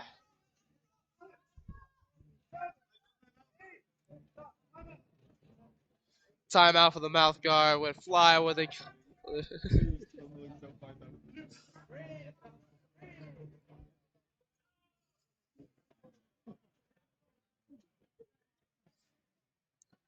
As his mouthpiece for went. Gamboa fell out of his mouth. Went flying.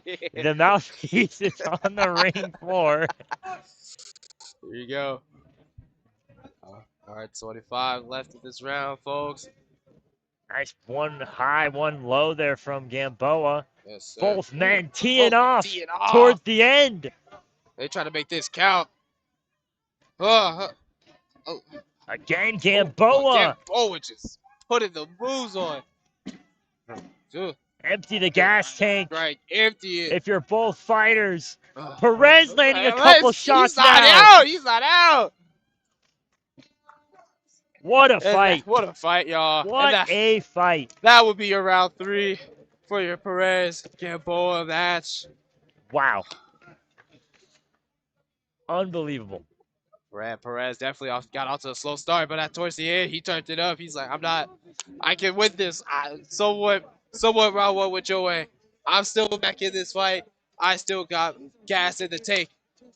Both men swinging for the fences and connecting multiple times. Yes, sir. I don't know. I don't know who you give that to. Me, unfortunately, I think I got to give it to Gamboa. He definitely had a little bit. That standing count in that third round might have done secured it. Definitely trying to follow up his fellow Riverside brother. But what a fight, Tien. To the what end. Has been a phenomenal Usiba National Collegiate Championships. Yes, sir.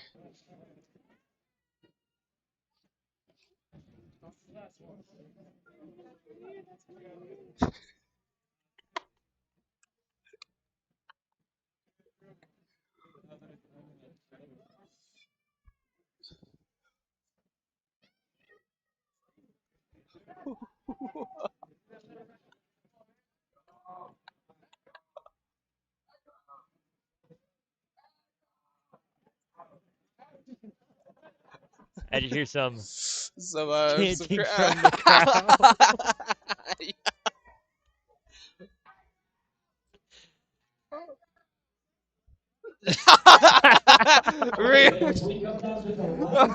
Ringside.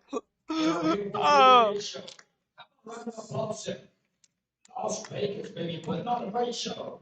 UNLV, everybody just being part of it. Thank you so much. Now we go to the final decision in ring number 3, bout number 15. We have a 4-1 split. And our winner comes out of the blue corner. Oh. Honestly, not surprising. Yeah. I think the first round he kind of controlled. Second round, I would say, was the toss-up round, but secured it in that third round with the standing count. Yeah, Gamboa followed up his Riverside brother well. Took that in my opinion, a pretty dominant fashion. Like you said, and like it run through the whole fight, that left hand, it kept ringing true. Wherever Perez tried to engage, he always came out of it taking at least one big left hand from Gamboa. Yeah, but what a fight to cap off what has been a sensational Usiba National Championships. Huge thank you to UNLV Boxing for letting us come out and broadcast this. It has been truly an experience.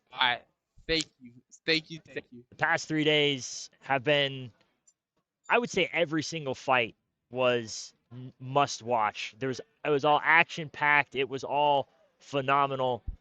But that'll do it here inside the Westgate Casino here in Las Vegas, Nevada. Darren Boyd, Harold Guerrero, Will Lewin, thank you for having me. It's been Kelly great. Johnson, Alexei Ibarra, and everyone else from our phenomenal crew. I've been Kyle Sparrow, and this has been Rebel Intramural Sportsnet, and we'll see you guys later. Yes, sir.